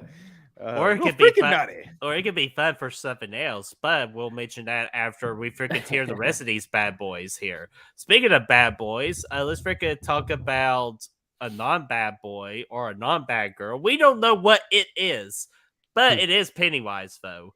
Pennywise, actually, Brad, you're the best at it. Pennywise the dancing clown. Yeah, freaking Brad's brother right there, freaking Mr. Pennywise here, which I'll go ahead and freaking say it. If we just had the Tim Curry ones, it would have been an RRL. But I love the remake absolutely so damn much with Bill Skarsgård, what he did with Mr. Pennywise. I think hell of a lot scarier for the Tim Curry one. Still respect Tim Curry for what he did, but damn Bill Skarsgård, you're the damn man with Mr. Pennywise, making him freaking scary and just terrorizing kids all over the world. I gave him a Camp Crystal Lake. Ooh, Pennywise is floating up there. Oh yeah. For me, man, I tell you, actually, it's a tough decision for me to between Tim Curry and Bill Skarsgård. I think they both did a really good job. They did their own thing. I was always absolutely terrified of Bill Curry's Pennywise as a kid. This was the one thing I would have nightmares about his ass. I wouldn't take a shower because I was afraid he was going to climb out of the damn drain. I mean, I didn't like it. I didn't like it at all. We had the VHS, the 2-pack. I ripped that thing to shreds, the cover of it, because I didn't want to see his face anymore. Hell yeah. So he scared the shit out of me. Great look, man. And Bill Skarsgård did a great job too. I do, unfortunately, as much as I would love to put him in Camp Crystal Lake, think they still have not done a good job at bringing Pennywise to making him as scary as he could be. I think, aside from being a kid and seeing Tim Curry, going back and looking at it now, it's not that scary. It's creepy, but it's not as scary as what the Pennywise character in the book actually is. They have yet to actually provide that. They could have done it with the remake in 2017, but that movie was way too comedic, which to me brought Pennywise down a notch. The CGI too that they put into Pennywise brought him down a notch for me. I think there's definitely a version of his character that could be pulled out and put into a movie that would be a Camp Crystal Lake, but he's just not there yet for me. All right, maybe the prequel HBO Max is going to do. So, Brad, you're putting him in I hope RRL? So. Yeah, I'm going to put him in Rabbit in Red. I really want to put him in Camp. Again, if I'm doing the book character, he's there. He's better. He could be the best villain on this list. But he has not been as scary as he needs to be yet. Hell yeah. So, Chad, what about you? You're the deciding factor on this one. I would have said he would have been Camp Crystal Lake. Hold on. The dogs don't agree. But yeah, right where Chad's taking care of that real quick. Flamethrower says, my oldest son is 6'6", 295 pounds, and Curry still scares the shit out of him. Oh yeah. I mean, he's terrifying. And I mean, he doesn't quite. That movie kind of comes off as cheesy to me now. Unfortunately, I mean, I still think it's good. I still love it. I still would actually put it right up there with the 2017, maybe even better. I'd have to go back and rewatch it. But again, the only reason that he's not as high as he should be is I think there's potential for more. If I haven't read the book, probably he would be up there. But I just think that I'm still kind of disappointed with how he's been portrayed. Yeah, and I hear the book's fantastic, so I don't blame you for that. Okay, yeah, I get that. I say Camp Crystal Lake just because, well, I was going to say just based off Tim Curry for me, because that came out, I think, when I was 1 or 2, but then I grew up, watching it. But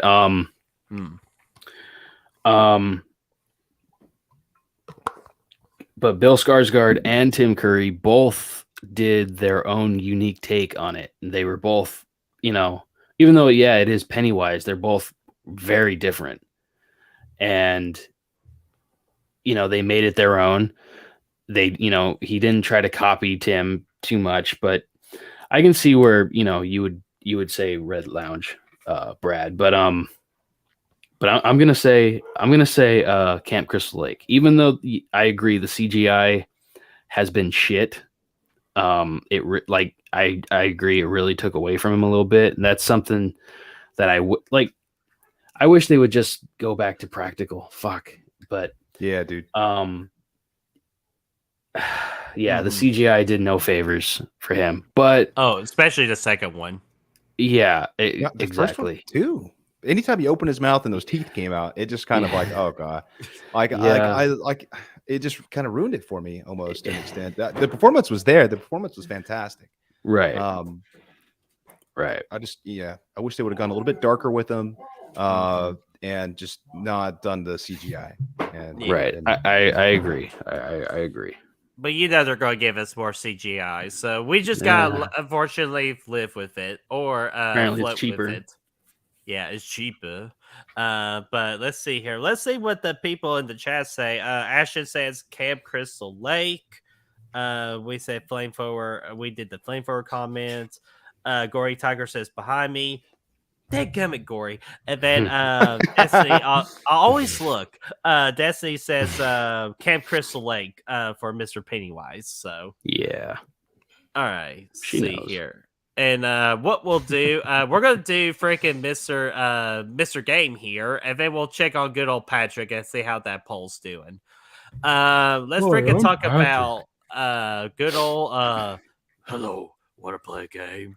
Mr. Jigsaw, freaking Jigsaw, aka Billy the Puppet. All of it, we should solve this coming. We knew it. So let's freaking talk about Tobin Bell's performance as Mr. Jigsaw. A freaking face of the 2000s, man. That's the first thing I gotta say. A freaking icon in the horror genre, and I love his. I like the perspective of why he does what he does, because they explain it in the movies. Just again, what holds it back for me, it's just some of the movies get gradually worse. Except for the sixth one. The sixth one is a little explanatory about it's really damn good. I just don't but a like, lot of the sequels were a lot of the same, but exactly.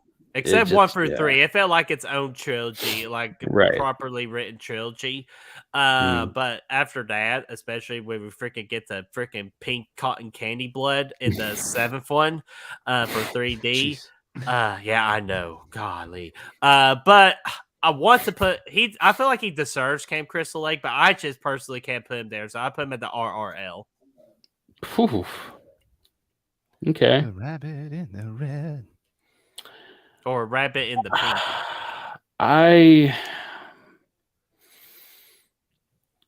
I'm gonna give him Camp Crystal Lake just because he dies in the third one, right?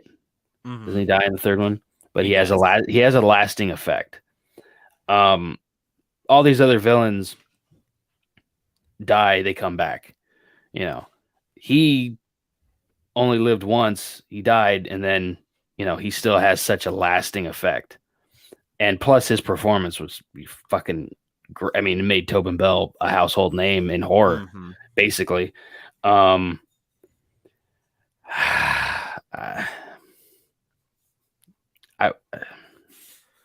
would have said Camp Crystal Lake. Yeah, he basically ran the 2000s. Created the torture porn, which I know a lot of people hate that term. Yeah, I mean, fuck Hostel. I'm gonna say, Red Rabbit. Okay, so we got two Red Rabbits. So Brad, where do you put them? I know you love the that original. Hurts putting them next to Anne. God, you think that hurts? You're not fucking Jigsaw.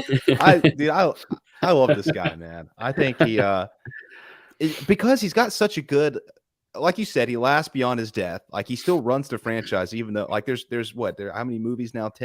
9 movies, something like that. He died in the third one. He made it. He's been in all of them but one, though. That tells you something. That's big. But he was mentioned quite a bit.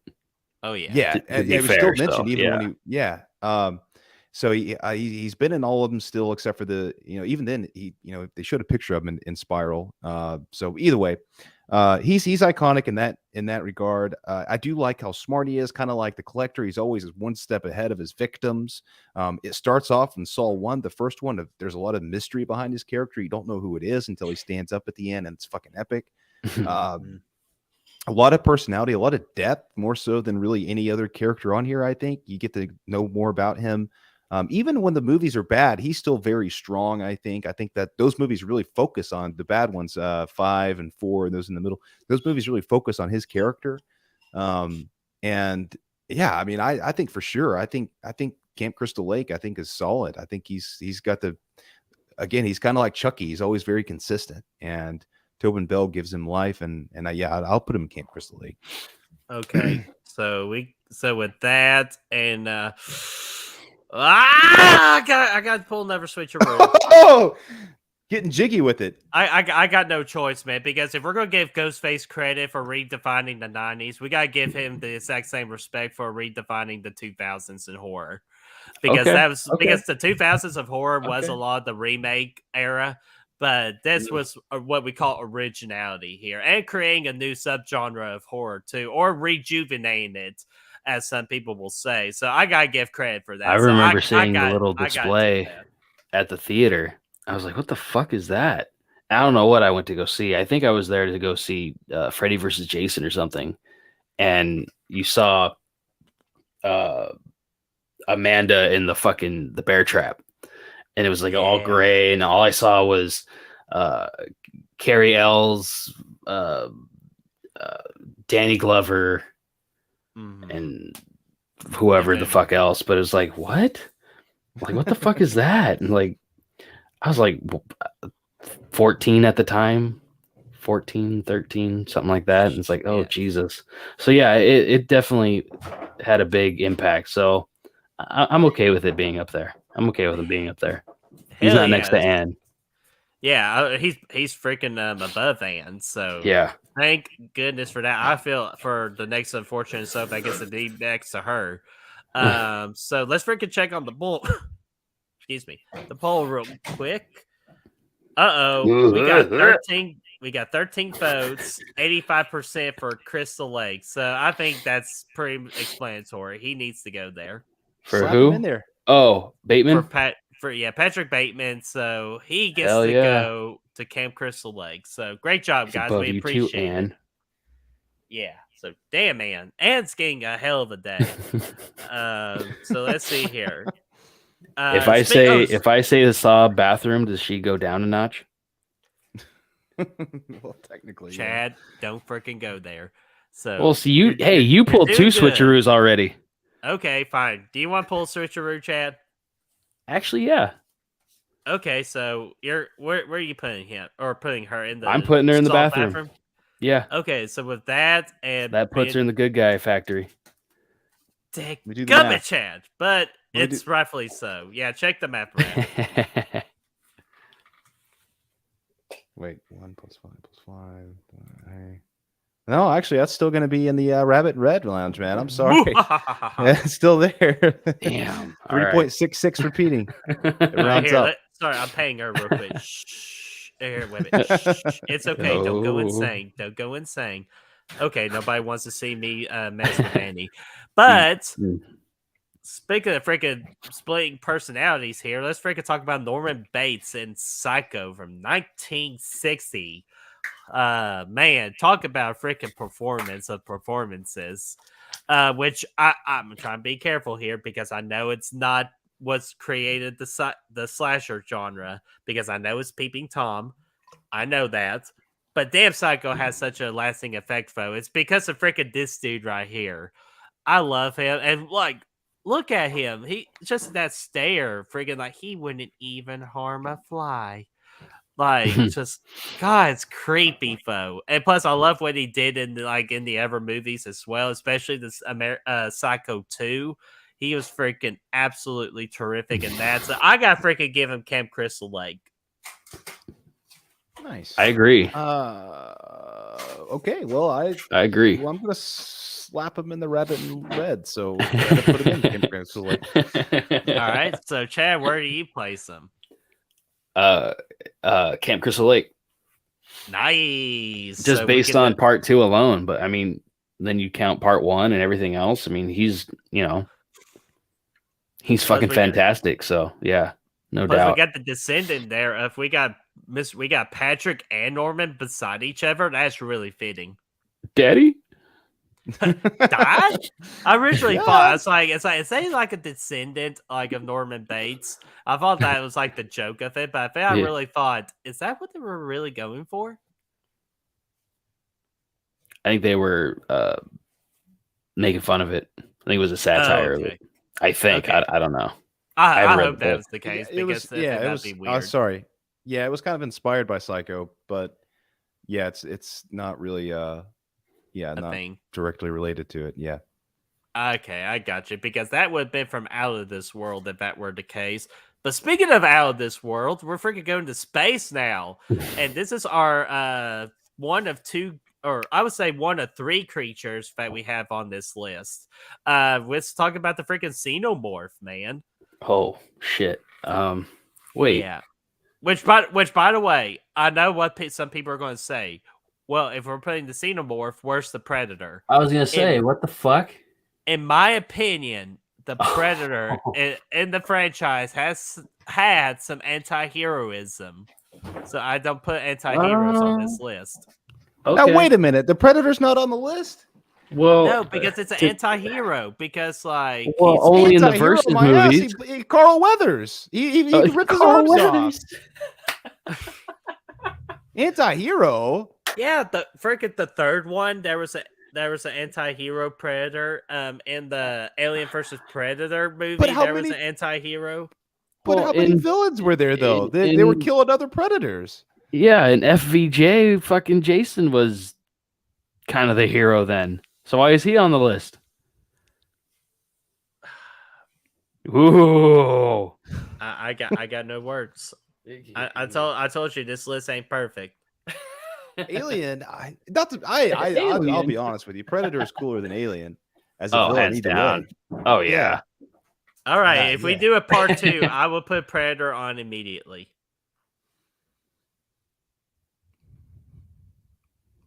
Am I muted again? No. Don't do the Predator any favors. He doesn't want to be on your B team. Okay, well, fine, whatever. You know what? I'm just going to skip this one. I'll just put Xenomorph in the RRL. Yeah, I could put him there. Mostly because of the first movie. I thought he was the Xenomorph was really creepy in that and scary as fuck in the game too. He's the way he's creeping out in those vents and stuff, and whatnot, and popping Isolation. out and scaring fools. The isolation Yeah. aspect of it is with the game. Yeah, oh yeah, dude. Oh my gosh. But yeah, I could put him in the Rabbit and Red Lounge for sure. The effects alone for him back in the day, especially when it came out, is awesome. It still holds up. Oh yeah. Aside from when he's floating around in space and it looks like a dude, but the rest of it still holds up. All right, Chad. So where do you place Mr. or Mrs. Xenomorph? Yeah, no, absolutely. I agree. I think it is iconic. It is, a great villain, but I mean, it's a species. There's hundreds of them, Mhm. they're just, they're just an animal, basically. They're just trying to reproduce, so I'd say, Red Lounge. Almost Camp Crystal Lake, but not quite there. Okay. Not a bad placement. So let's see here. All right, guys. We are at our first of the big three. Mr. Freddy fucking Cougar. Damn, I'm drawing Freddy. I know Cougar. you're in the chat right Cougar? now. I apologize. So Mr. Freddy himself, man, the terrorizer of all nightmares. I'm just going to go ahead and save everybody the trouble for me. I think, yeah. Camp Crystal Lake. Yeah. Brad, is it safe to say? Absolutely, it is, dude. All right, let's freaking put him right there. Like, there's really no explanation. Like, freaking Right. dominated the 80s. Wes Craven, this was his big time welcoming party of him being a mastermind of the horror genre. So, freaking Freddy, man, I love him. Robert did such a great job portraying an icon.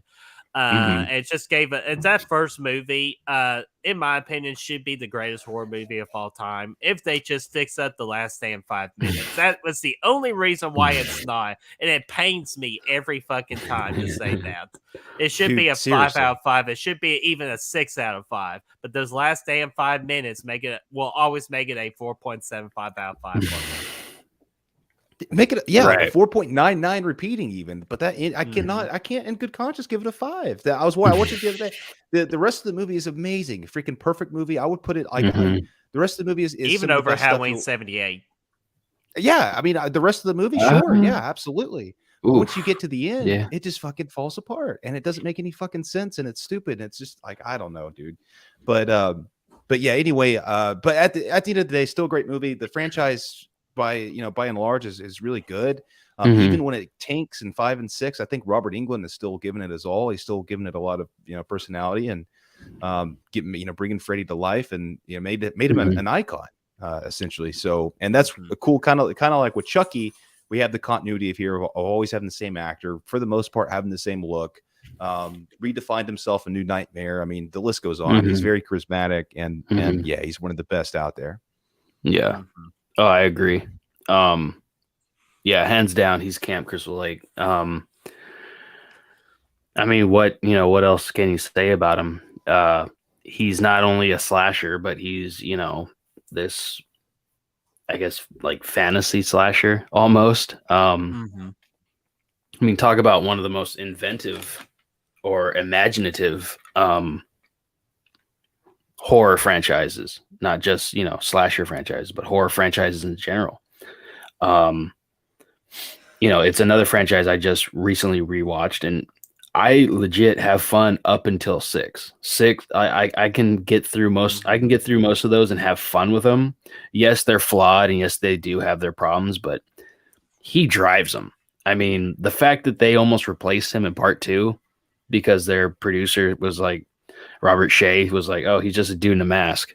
The fact that they almost replaced him, and that the replacement was just god awful and no one can do it like Robert. And he literally is the showcase in all of those movies. Even the bad one, Freddy's Dead. And then Wes Craven returns to the franchise 10 years after he, basically flipped horror on its head. With the first one, he comes back with New Nightmare. Oh yeah. And that was like, oh my God. I mean, you got Miko. He's a fan favorite. And a scarier, beefier Freddy, with the bone and all that shit around his glove and his hand and all that. Like, oh man. But yeah, I mean, he's a smart ass. He's evil as fuck. Ever play Skin the Cats?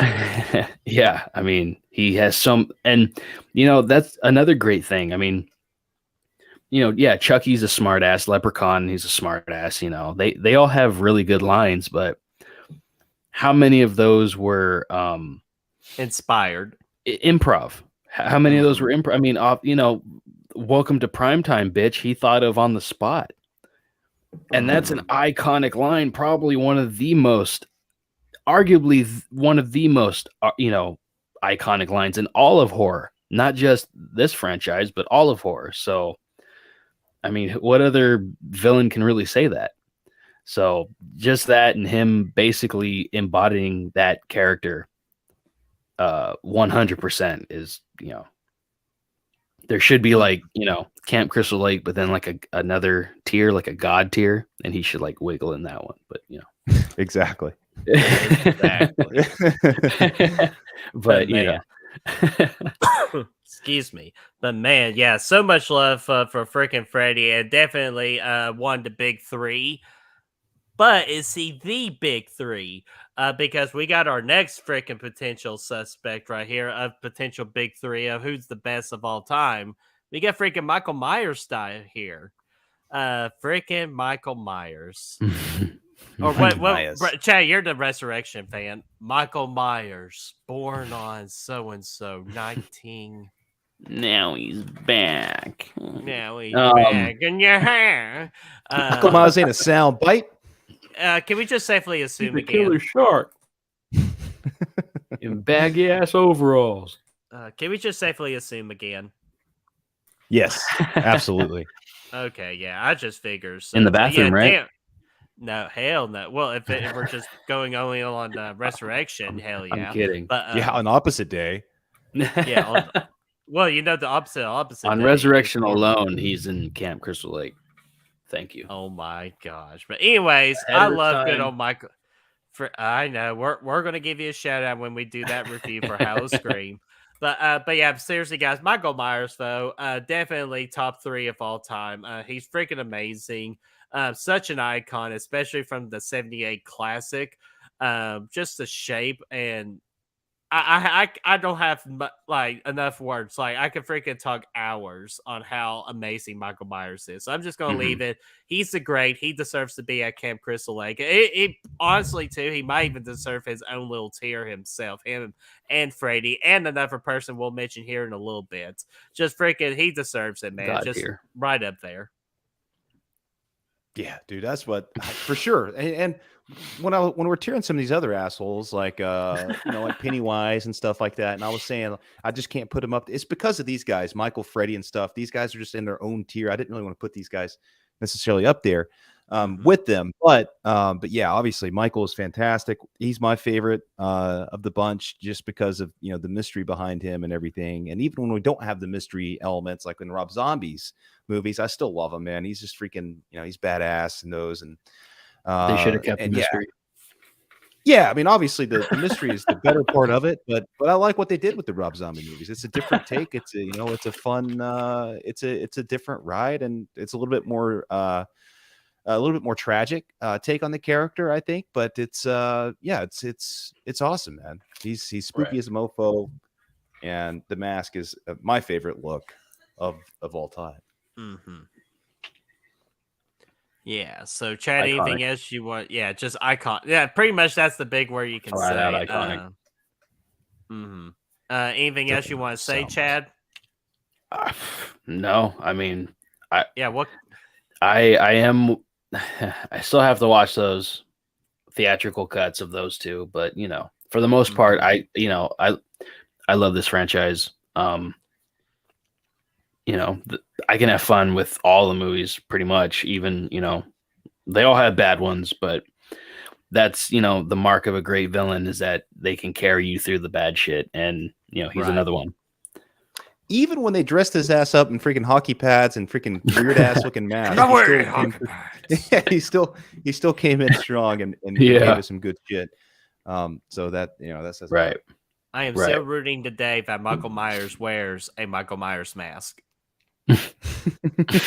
Anyways, I'm not gonna I'm just going to ignore that. Let's go to what we talked about earlier. That another Mount Rushmore. We got our 4 classic horror icons in the Mount Rushmore. Well, 3, but 4 can be switched around a lot. We discussed that, but we also have another Mount Rushmore, in our opinion, of Jack Torrance, Patrick Bateman, thank you, Annie Wilkes, and let's talk about the 4th guy, and that is freaking Hannibal Lecter.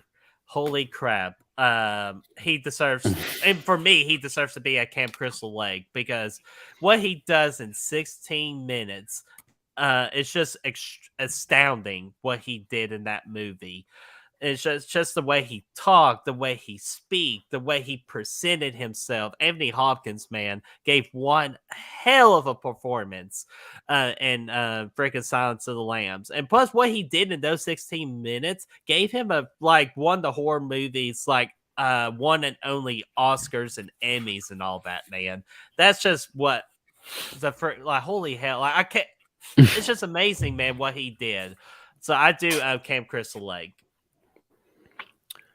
Yeah, the performance for me is at Camp Crystal Lake. The character is also, I mean, the character is great. But in the movie, he's not I don't know. Because again 17 minutes. He's in there, very limited amount of screen time. Really not the main villain of the movie. Although he's the show stealer. He's the one that that you think about when you think of this movie. He's not the villain per se. He's actually an anti-hero somewhat in this movie, in the first movie.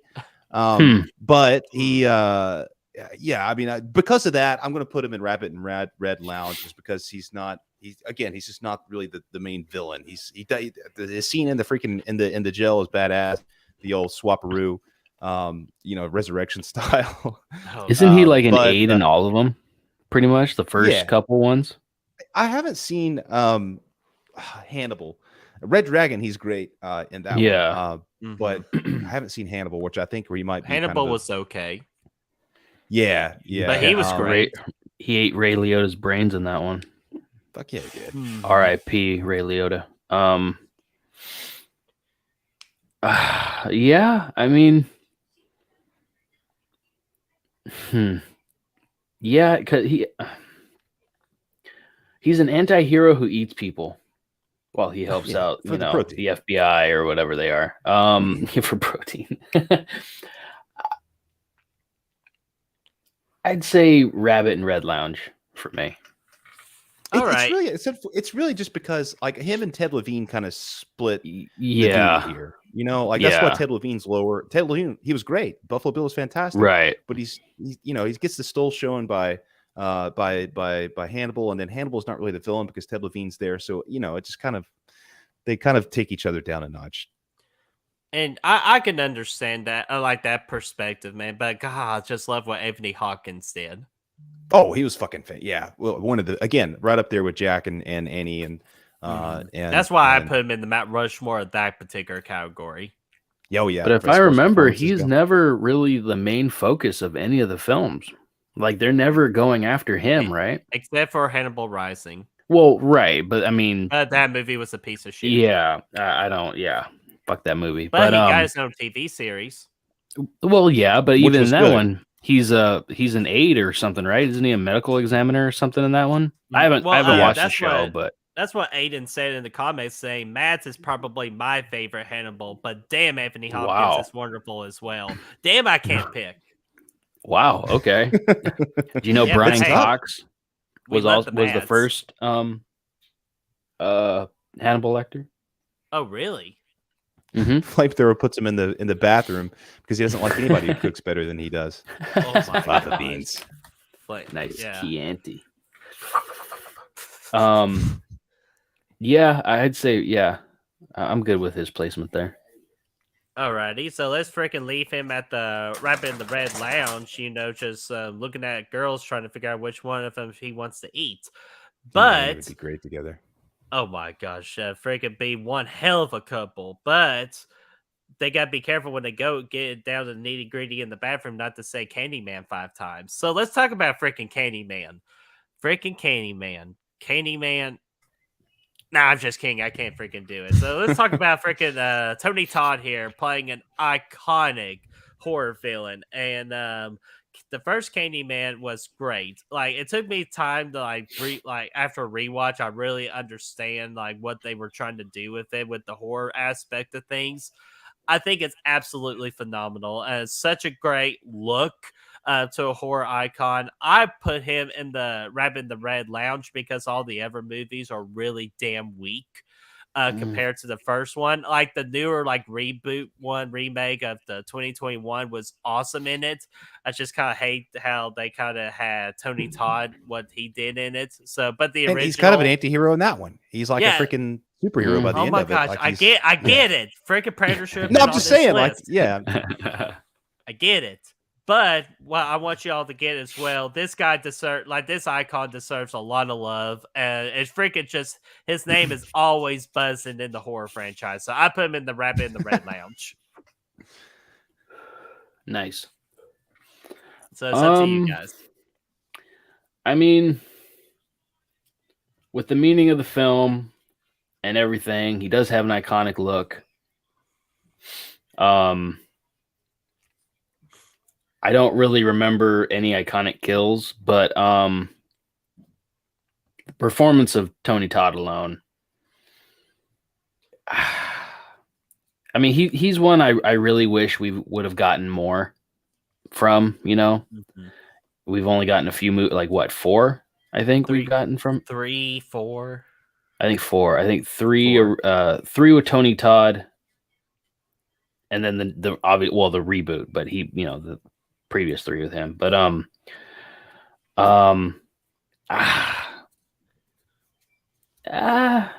yeah, Camp Crystal Lake. I like it. Yeah. Ooh, okay. And you know what? Ashton agrees with you, Chad, saying that Camp Crystal Lake because of Tony Todd's performance. And you know what? I Yep. don't blame you, Ashton. I really Yep. don't. And Aiden also says Tony Todd's performance hooks me in. I see what you did there. He buzzes, he hooks, he does it all. Alongside Pennywise as a kid, this was the other dude that scared me the most. Like, this was the one that fucking I wouldn't go to the fucking I couldn't go to the shower at all because it was in the bathroom. You had to walk past the mirror to get to the shower. Pennywise was in the drain. Candyman was in the mirror. I hated it. The bathroom was my least favorite place to be. If the lights were out, not a chance. I'm not going in there. And then I always had fucking I still sleep on my freaking stomach to this day because I was always afraid of getting gutted in my sleep by Candyman. So that's another one that these guys have had impacts on me, man. But really just the first one, he was great. Really a lot of good atmosphere in there too, and vibes that really kind of do the movie some favors. I'm going to give him a Rabbit in the Red. I haven't really liked much of what they've done after the first movie, and then like the remake, he's really not a villain at all. He's more so, like I said, he's like a superhero in the movie. He's kind of just he's the good guy of the film essentially. So I'm going to put him right there at the Rabbit in Red. Okay, so that is where freaking Mr. Candyman's going to hang out with. Damn it, I said it 5 times, so I'm dead. So, Brad, take care of the channel for me. Enjoy getting gutted like a fish. Do you understand? But, excuse me. Let's freaking talk about the thing, Brad. Yeah, let's do it. The thing. We got to talk about the thing. Let's talk about the damn thing. So the thing's Chad. on here, but the Predator is not. Shut up. Okay, well, not shut up, but like it got enough votes to be on the Interesting. list. I know. So, anyways, let's freaking talk about John Carpenter's The Thing real quick because I want to save the in my opinion, the best for last. But the only thing I could do with John Carpenter's The Thing, like the practical effects, amazing, but it's just a creature. I think what really makes John Carpenter's The Thing is the setting and Kurt Russell's performance along with the other cast members. But they could be finding a broom and they could make that movie damn good and all that. But the monster though, I feel like it's just there. But I love the monster. Like, don't get me wrong, but it's just like its impact and everything. It's just middle of the road for me. So in a way, I would go Good Guy Factory with John Carpenter's The Thing creature. I would agree. I think the best part about this movie is the isolation and the paranoia and everything else, the atmosphere and all that. That's what's really great about the thing. The creature itself, great effects, great practical effects, and great, great use of that throughout the film. But there's really not a lot to the thing itself. So yeah, I'd put it in the middle. I'd go Good Guy Factory. All right, Chad. Yeah, I mean, I agree with both your guys' points, almost to a T. The fact that it is a creature, I think, takes away from it tremendously. But it is a fantastic movie, and like Brad said, the isolation is a killer. So, Good Guy Factory, just because it's a creature. All right, so let's freaking put him right there, right beside the other creatures of Sandman, freaking the Creeper. So it leaves down to the last one, but the big 3, one of the most iconic people of all time, and we all could just safely assume he goes to Camp Crystal Lake because that's where he belongs. The bathroom. Okay, we'll put him there. I'm just kidding. Damn right you're kidding. Look at that. We just set it up that way. So now you got to break it down to where only the 3 of them are up there and everyone else gets taken down a tier. I know. We should create a special tier for those 3 guys in particular. We really should. However, we just wanted to kind of like give respect to the other people at the Camp Crystal Lake as well. But dadgummit, yeah, these three, I'm just telling you, just set the map for the horror genre. They did the most. But Jason Voorhees, for me, is my personal favorite of the big three, just because I feel like he is what slashers are all about. Freaking brutal, scary looking. Hell, Brad's talking about who he was freaking scared of like when he was growing up. When I got introduced to Friday the 13th, I have nightmares about Jason Voorhees more than any horror icon on this list. Like even at my lake house, I had a dream where freaking Jason Voorhees was chasing my ass, and I did not do well because I freaking tripped and everything. Like, just not good, but just Jason Voorhees, though. All I really gotta say is he's the best. He looks the best. He's the most brutal. He's got the most iconic like kills out of everybody. I love Jason Voorhees. Give me Jason Voorhees. He's the best. Yes, he is, dude. One of the freaking. Well, he's not my favorite, but I do completely agree that he is one. He is in the same ballpark as my other two favorites, which would be Freddy and Michael. Absolutely, for all the reasons you just said. So, Chad, you're the special boy here, like literally the special boy. So, why? Just tell people, why do you love Jason Voorhees? You know, I've said it multiple times, but he's probably and maybe arguably Leatherface are the most relatable, I think, of all the monstrous creature slasher villains, all that. Mm-hmm. Because they're, you know, he's kind of supernatural, I guess. He's definitely the sleaziest out of the three. He's got the sleaziest franchise. While Michael has the most atmospheric, Freddy has the most imaginative. Mm-hmm. But they all brought something different. You know, Friday you can just have a good time because it's, you know, they're going to the lake. They're basically party horror movies. Halloween, right. You know, on night of Halloween, you want to watch something Halloween, something fall, something that feels like fall. Watch Halloween. It's atmospheric as fuck. It's creepy as fuck when he's looking around bushes, when he's coming at you in the dark, when you see her up against a thing like this and he just lifts up, slowly looks at her. I mean, and then you got Freddy, the sarcastic, you know, fantasy dream killer. I mean, you know, those three really deserve to be on their own. All these other ones are great. You know, even the rest that are up here at Captain Crystal Lake, they're all great. They're all, you know, they all bring something different. And for some of them, you can say, hey, yeah, they can be the fourth person on that Mount Rushmore. But until someone else is like solidified, like definitely solidifies their spot, those three are the three right now. They're the three musketeers of horror. And, you know, they're just, you know, amazing. Yeah, and that was a great word, the Three Musketeers, because they really truly are. Because again, you can flip around that fourth spot all day, every day. So really good word with Musketeers there. But yeah, holy crap, they deserve a league of their own. But we just, for our particular tiers, we just want to show how much the other ones mean to this list as well. They're the three best friends anybody could have, man. I mean, they're up there. Yeah, I did. Oh my gosh, you would tie this in with the freaking Hangover. And let me get the chat before we freaking just decide to wrap this whole stream in a nice little bow. Brittman, we lost you again, Birdie. Oh God. Hey, we're still doing. Are we? We're picking teams too, right? Oh, yeah, we are. Once Brett comes back and everything, we got our tiers picked up. We're about to do a spin wheel thing, I believe, to pick teams for Friday's main event, the Halloween Horror Trivia Night. Halloween Trivia. Oh, he's got it pulled up. We're ready to do it right now?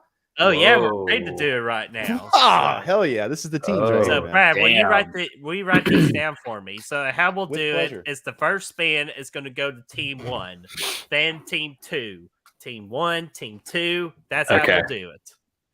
Okay. You got it, Daddy. I'm gonna All right, so I got the board. yeah, the board. And then what's going on, Metallic? You just showed up just in time to figure out who the teams are going to be for this Friday's Halloween Trivia Night stream. So, freaking Chad, you're our guest. You tell me when to spin the wheel. Spin. This is team 1. Or the first player of team 1. Who is that? Braden Timmons. Timmons. It's on team 1. So we're going to remove him. So Brad, you let me know when I can spin again. Braden's I'm captain, team captain of team 1. Oh gosh. Hit it, Chewy. Oh, whenever Chad says so. Yeah. Oh no, yeah, go. Yeah, put me on team 2. Okay. So that's the losing team. Okay, I don't want team 2. Fuck you. Okay. That's Team Anti-Hero over there. Oh my gosh.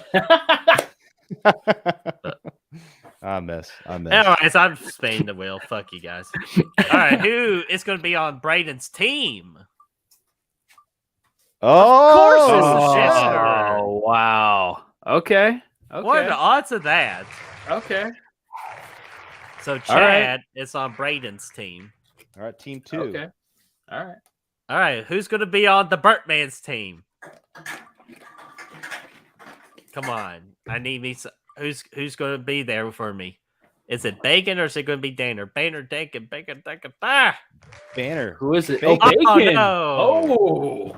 It is Bacon Whoa. Pew Pew. Even though I we got a thought it little was- bit of we got a little bit of a freaking tear going on right though, because he loves American bacon, I love Canadian bacon. But can we put our differences aside and overcome? I don't Sorry, know Bacon. that. Come around to American bacon. We'll freaking find out Friday for sure if we could freaking come around and put our differences aside. But who's going to be on team? Who's going to be team 3 on team 1? Member 3 on team 1. Oh, it froze. No, we're good. Oh, I think it's, who is it? It's Fachi Danner. Fachi. Ooh, Fachi. Damn, this is a strong team 1 right now. Okay, yeah, you're losing again. No, no. Unless There's if I still a can chance. get, if Brad's I can like, get come Frank. on, team 1, team 1. If I can't handle Brad's freaking makeup picks, but man, if I could get Frank on my team, like that'd be clutch too. Even though I love my boy Danner, I will always ride and die with Danner. It's Fuck! gonna be. What the hell does that mean? Playing a game of whack fuck here. I don't want Brad. I don't want Brad. I don't want Brad. I'm just kidding. I kid. We're gonna crush it. All right, man. This is all right, Chad. You're our guest, so you freaking in the wheel. This is big for you. Is this for our team? This is Team for 1? Yeah, this is for the last Okay. teammate for yours, Chad. Danner or Frank? God, man. Okay, spin. Paco's gonna make his way. It's Frank. Oh! Oh, We're no! so Frank. fucked. Wow. We are Wow. so fucked. Reroll. Let's reroll it. Frankie Pool. Wow. So No, that Danner's gonna be means good. Danner's gonna get squared away. Poor Danner. Poor Danner. hey, Danner might Oh, be the fuck. special MVP, so you never know. Yeah, Danner's definitely gonna be the MVP of our team. Do you want to call him Mulligan? Is that what you're saying? Do you No, wanna we reroll? can't do that. No, that'd be that would be disrespectful. So no. No, we got a good team, man. I think with Danner, we're gonna be in good shape. All right, let me stop sharing the screen there. So there we go. I'm back. I got to what are the address teams? 68 comments. Not much going on. Miss Carter said she's going to watch this. Got a great feeling. It's going to be wild. You're right about that. And then Oh, yeah. Gory Tiger said Lake House. Bertman's coming up in the world. And then It's more like my dad and stepmom's lake house, but it's no longer there anymore. They sold it. Mentellect says hello all. Hello and welcome. Hola. Yo. But yeah, so I'm that's sorry. Also, Toronto said, Bert, I'll see you in your dreams, bitch. See you, Oh, my friend. shit. I got one And- fucked up head. I do not agree, Aiden. Sorry. Michael He said Myers, Michael over Myers is better than Jason. Jason. Yes. Maybe Aiden said that. equal. Maybe equal. I agree with Aiden. But man, so yeah, we got our freaking teams for freaking this bad boy right here, the Halloween franchise trivia night. This is for us celebrating passing 750 subscribers, which we last time I checked, we're actually 6 away from 800 subscribers. But our next trivia goal is the special 1K. That is going to be our goal. So if you want to have a 1K trivia stream, get us the 1K subscribers. But until then, we're going to provide you with one of our biggest streams yet with Trivia Night this coming Friday, August the 5th at 8 o'clock Eastern Time for 2.5 hours worth of fun. You got to start selling it as come watch Bertman lose again at trivia. No. Get us to 1,000. Yeah, so I can freaking be a moderator or something. And speaking of moderators, too, we got mentioned Destiny will be our moderator for Trivia Night, the Halloween franchise. Who? Yes. Chad. Who? Chad. Brad. Burr. Anyways, so that is coming up this Friday at 5 o'clock Eastern Time. Or not 5 o'clock Eastern Time. Sorry, let me do that's Pacific time. That'll be Chad's time. So this is this Friday, August the 5th at 8 o'clock Eastern Time. And be sure to be there because bring your Halloween questions too for the Halloween franchise because we will answer your questions. Absolutely will, man. Look forward to it. Bring some good ones, man. Bring some good questions. Oh, yeah. Definitely do that. By the time meeting, Brad, what can they expect tomorrow? Oh, Halloween 2 review is a part of the Halloween Scream review series, man. It's going to be awesome. Week 2 of the Halloween Scream review series leading up to Halloween Ends in October when we're going to obviously review Halloween Ends and we're going to rank the franchise. Here's the schedule for that. Off to a great start last week with the first Halloween review. Now we're going to go in all kinds of different directions over the next few weeks because these movies are all a little bit divisive. Looking forward to that. Chris Snyder, of course, is doing the Letterboxd written reviews, so check those out as well. Give him a follow. Nice guy. Man, we're stoked to continue the process tomorrow, man. Oh, yeah. Absolutely. And Chad, except for this Friday, what do you have coming up for any projects of yours?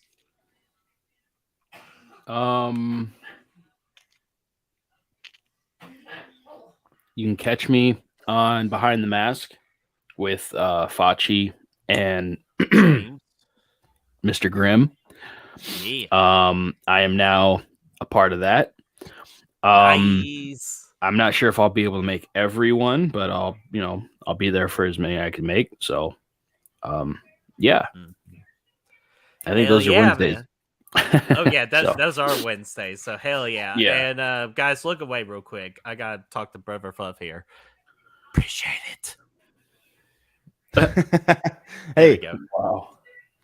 I like it. Yeah, appreciate it. Let me go ahead and put Fluff on team 2 with the. You're gonna be mad. You're gonna be Maddie of this one. All right, and lastly, I want to mention here, Fab, we brought Chad on for a particular reason too, because we want to announce as well that once a month you're going to get Chad on Good Real Hunting. So we will be sure to always figure out a particular stream we will do with Chad, and or as he says on his tag of hairless Coid. Chode. That's a chode. Chode. That's a chode. Okay, whatever. I can't freaking read. But anyways, and lastly, we need a Good Real Hunting t-shirt with abso-freaking-lutely on it. Abso-freaking-lutely. We need a t-shirt that says abso-freaking-lutely. Even though Brad has an excellent t-shirt idea for that. So, but once, write that down. Write that bitch down. But anyways, once a month, you're going to always get Chad on Good Real Hunting. Along with Destiny back from the dead, you'll get her once a month on Good Real Hunting for when I do that show with her. And I'm sure we'll have other fun projects because we got Slash It Outs. We got freaking more tiers to come. And also, lastly, I forgot to mention, Tuesday, we will be launching our Patreon channel. So if you want to support Good Real Hunting that way, be sure to hit that. And there'll be nice tiers for you all to join. And we'll do more detail because me and Brad do plan on releasing a video Tuesday talking about everything about that Patreon. Absolutely, man. Really stoked about it and ready to share some good real perks with everybody. Oh, yeah. Yeah, it's gonna be fun. Yeah, it's going to be a good time. And guys, we appreciate everyone in the chat for participating. Of course, Chad, we absolutely love you being here too. We appreciate taking time for you to hang out with us. Some tearing up some bad guys. Maybe we could tear up some good guys in the future. Hell yeah. Thanks for having me, boys. It's fun. Oh, absolutely. So let's freaking lock out for tonight. So, guys, what did you think about our tearing it up list for the horror villains? Do you agree with our list, or do you all want to make a freaking tier list or tier maker list based off what we did? Because I will, after this stream is over, we'll put that link in the description so you all can make it. But by that time being, also let us know too in that comment section down below. Let's get that discussion rolling. And if you want to help us find the good reels, you can do so by finding us on Facebook, Instagram, Letterboxd, Twitter, and TikTok. And of course, be on the lookout for that Patreon on Tuesday. Looking forward to that. And yeah, those links are going to be in the description for you to find down below. Absolutely. And Toronto Freddy says it best that Patreon supporting Good Will Hunting like underwear supports the nutsack. Damn right. It's all important. They all go together as a trio. But depending on the brand. But until Tuesday, if you want to help support Good Will Hunting, you can always be sure to like this video, share, and subscribe. Because again, we are 6 away from there we go. 6 away from 800 subscribers. We would appreciate that if we could get that by the end of the week before the Halloween trivia. Bob, and of course, ring that bell, ding, ding, ding, so you all know when the next set of videos and live streams are up and ready. Right, you are. Yeah, I'm spent, so I will see you guys later. Yes, sir. Hell yeah. Guys, see you guys. Thanks for and jumping thank you in. so much. And stay Thanks out for of having the me, boys. bathroom from Saul like everybody else did. Yeah, God, money. And don't go to Taco Bell. That's what Brad's trying to say. Triple.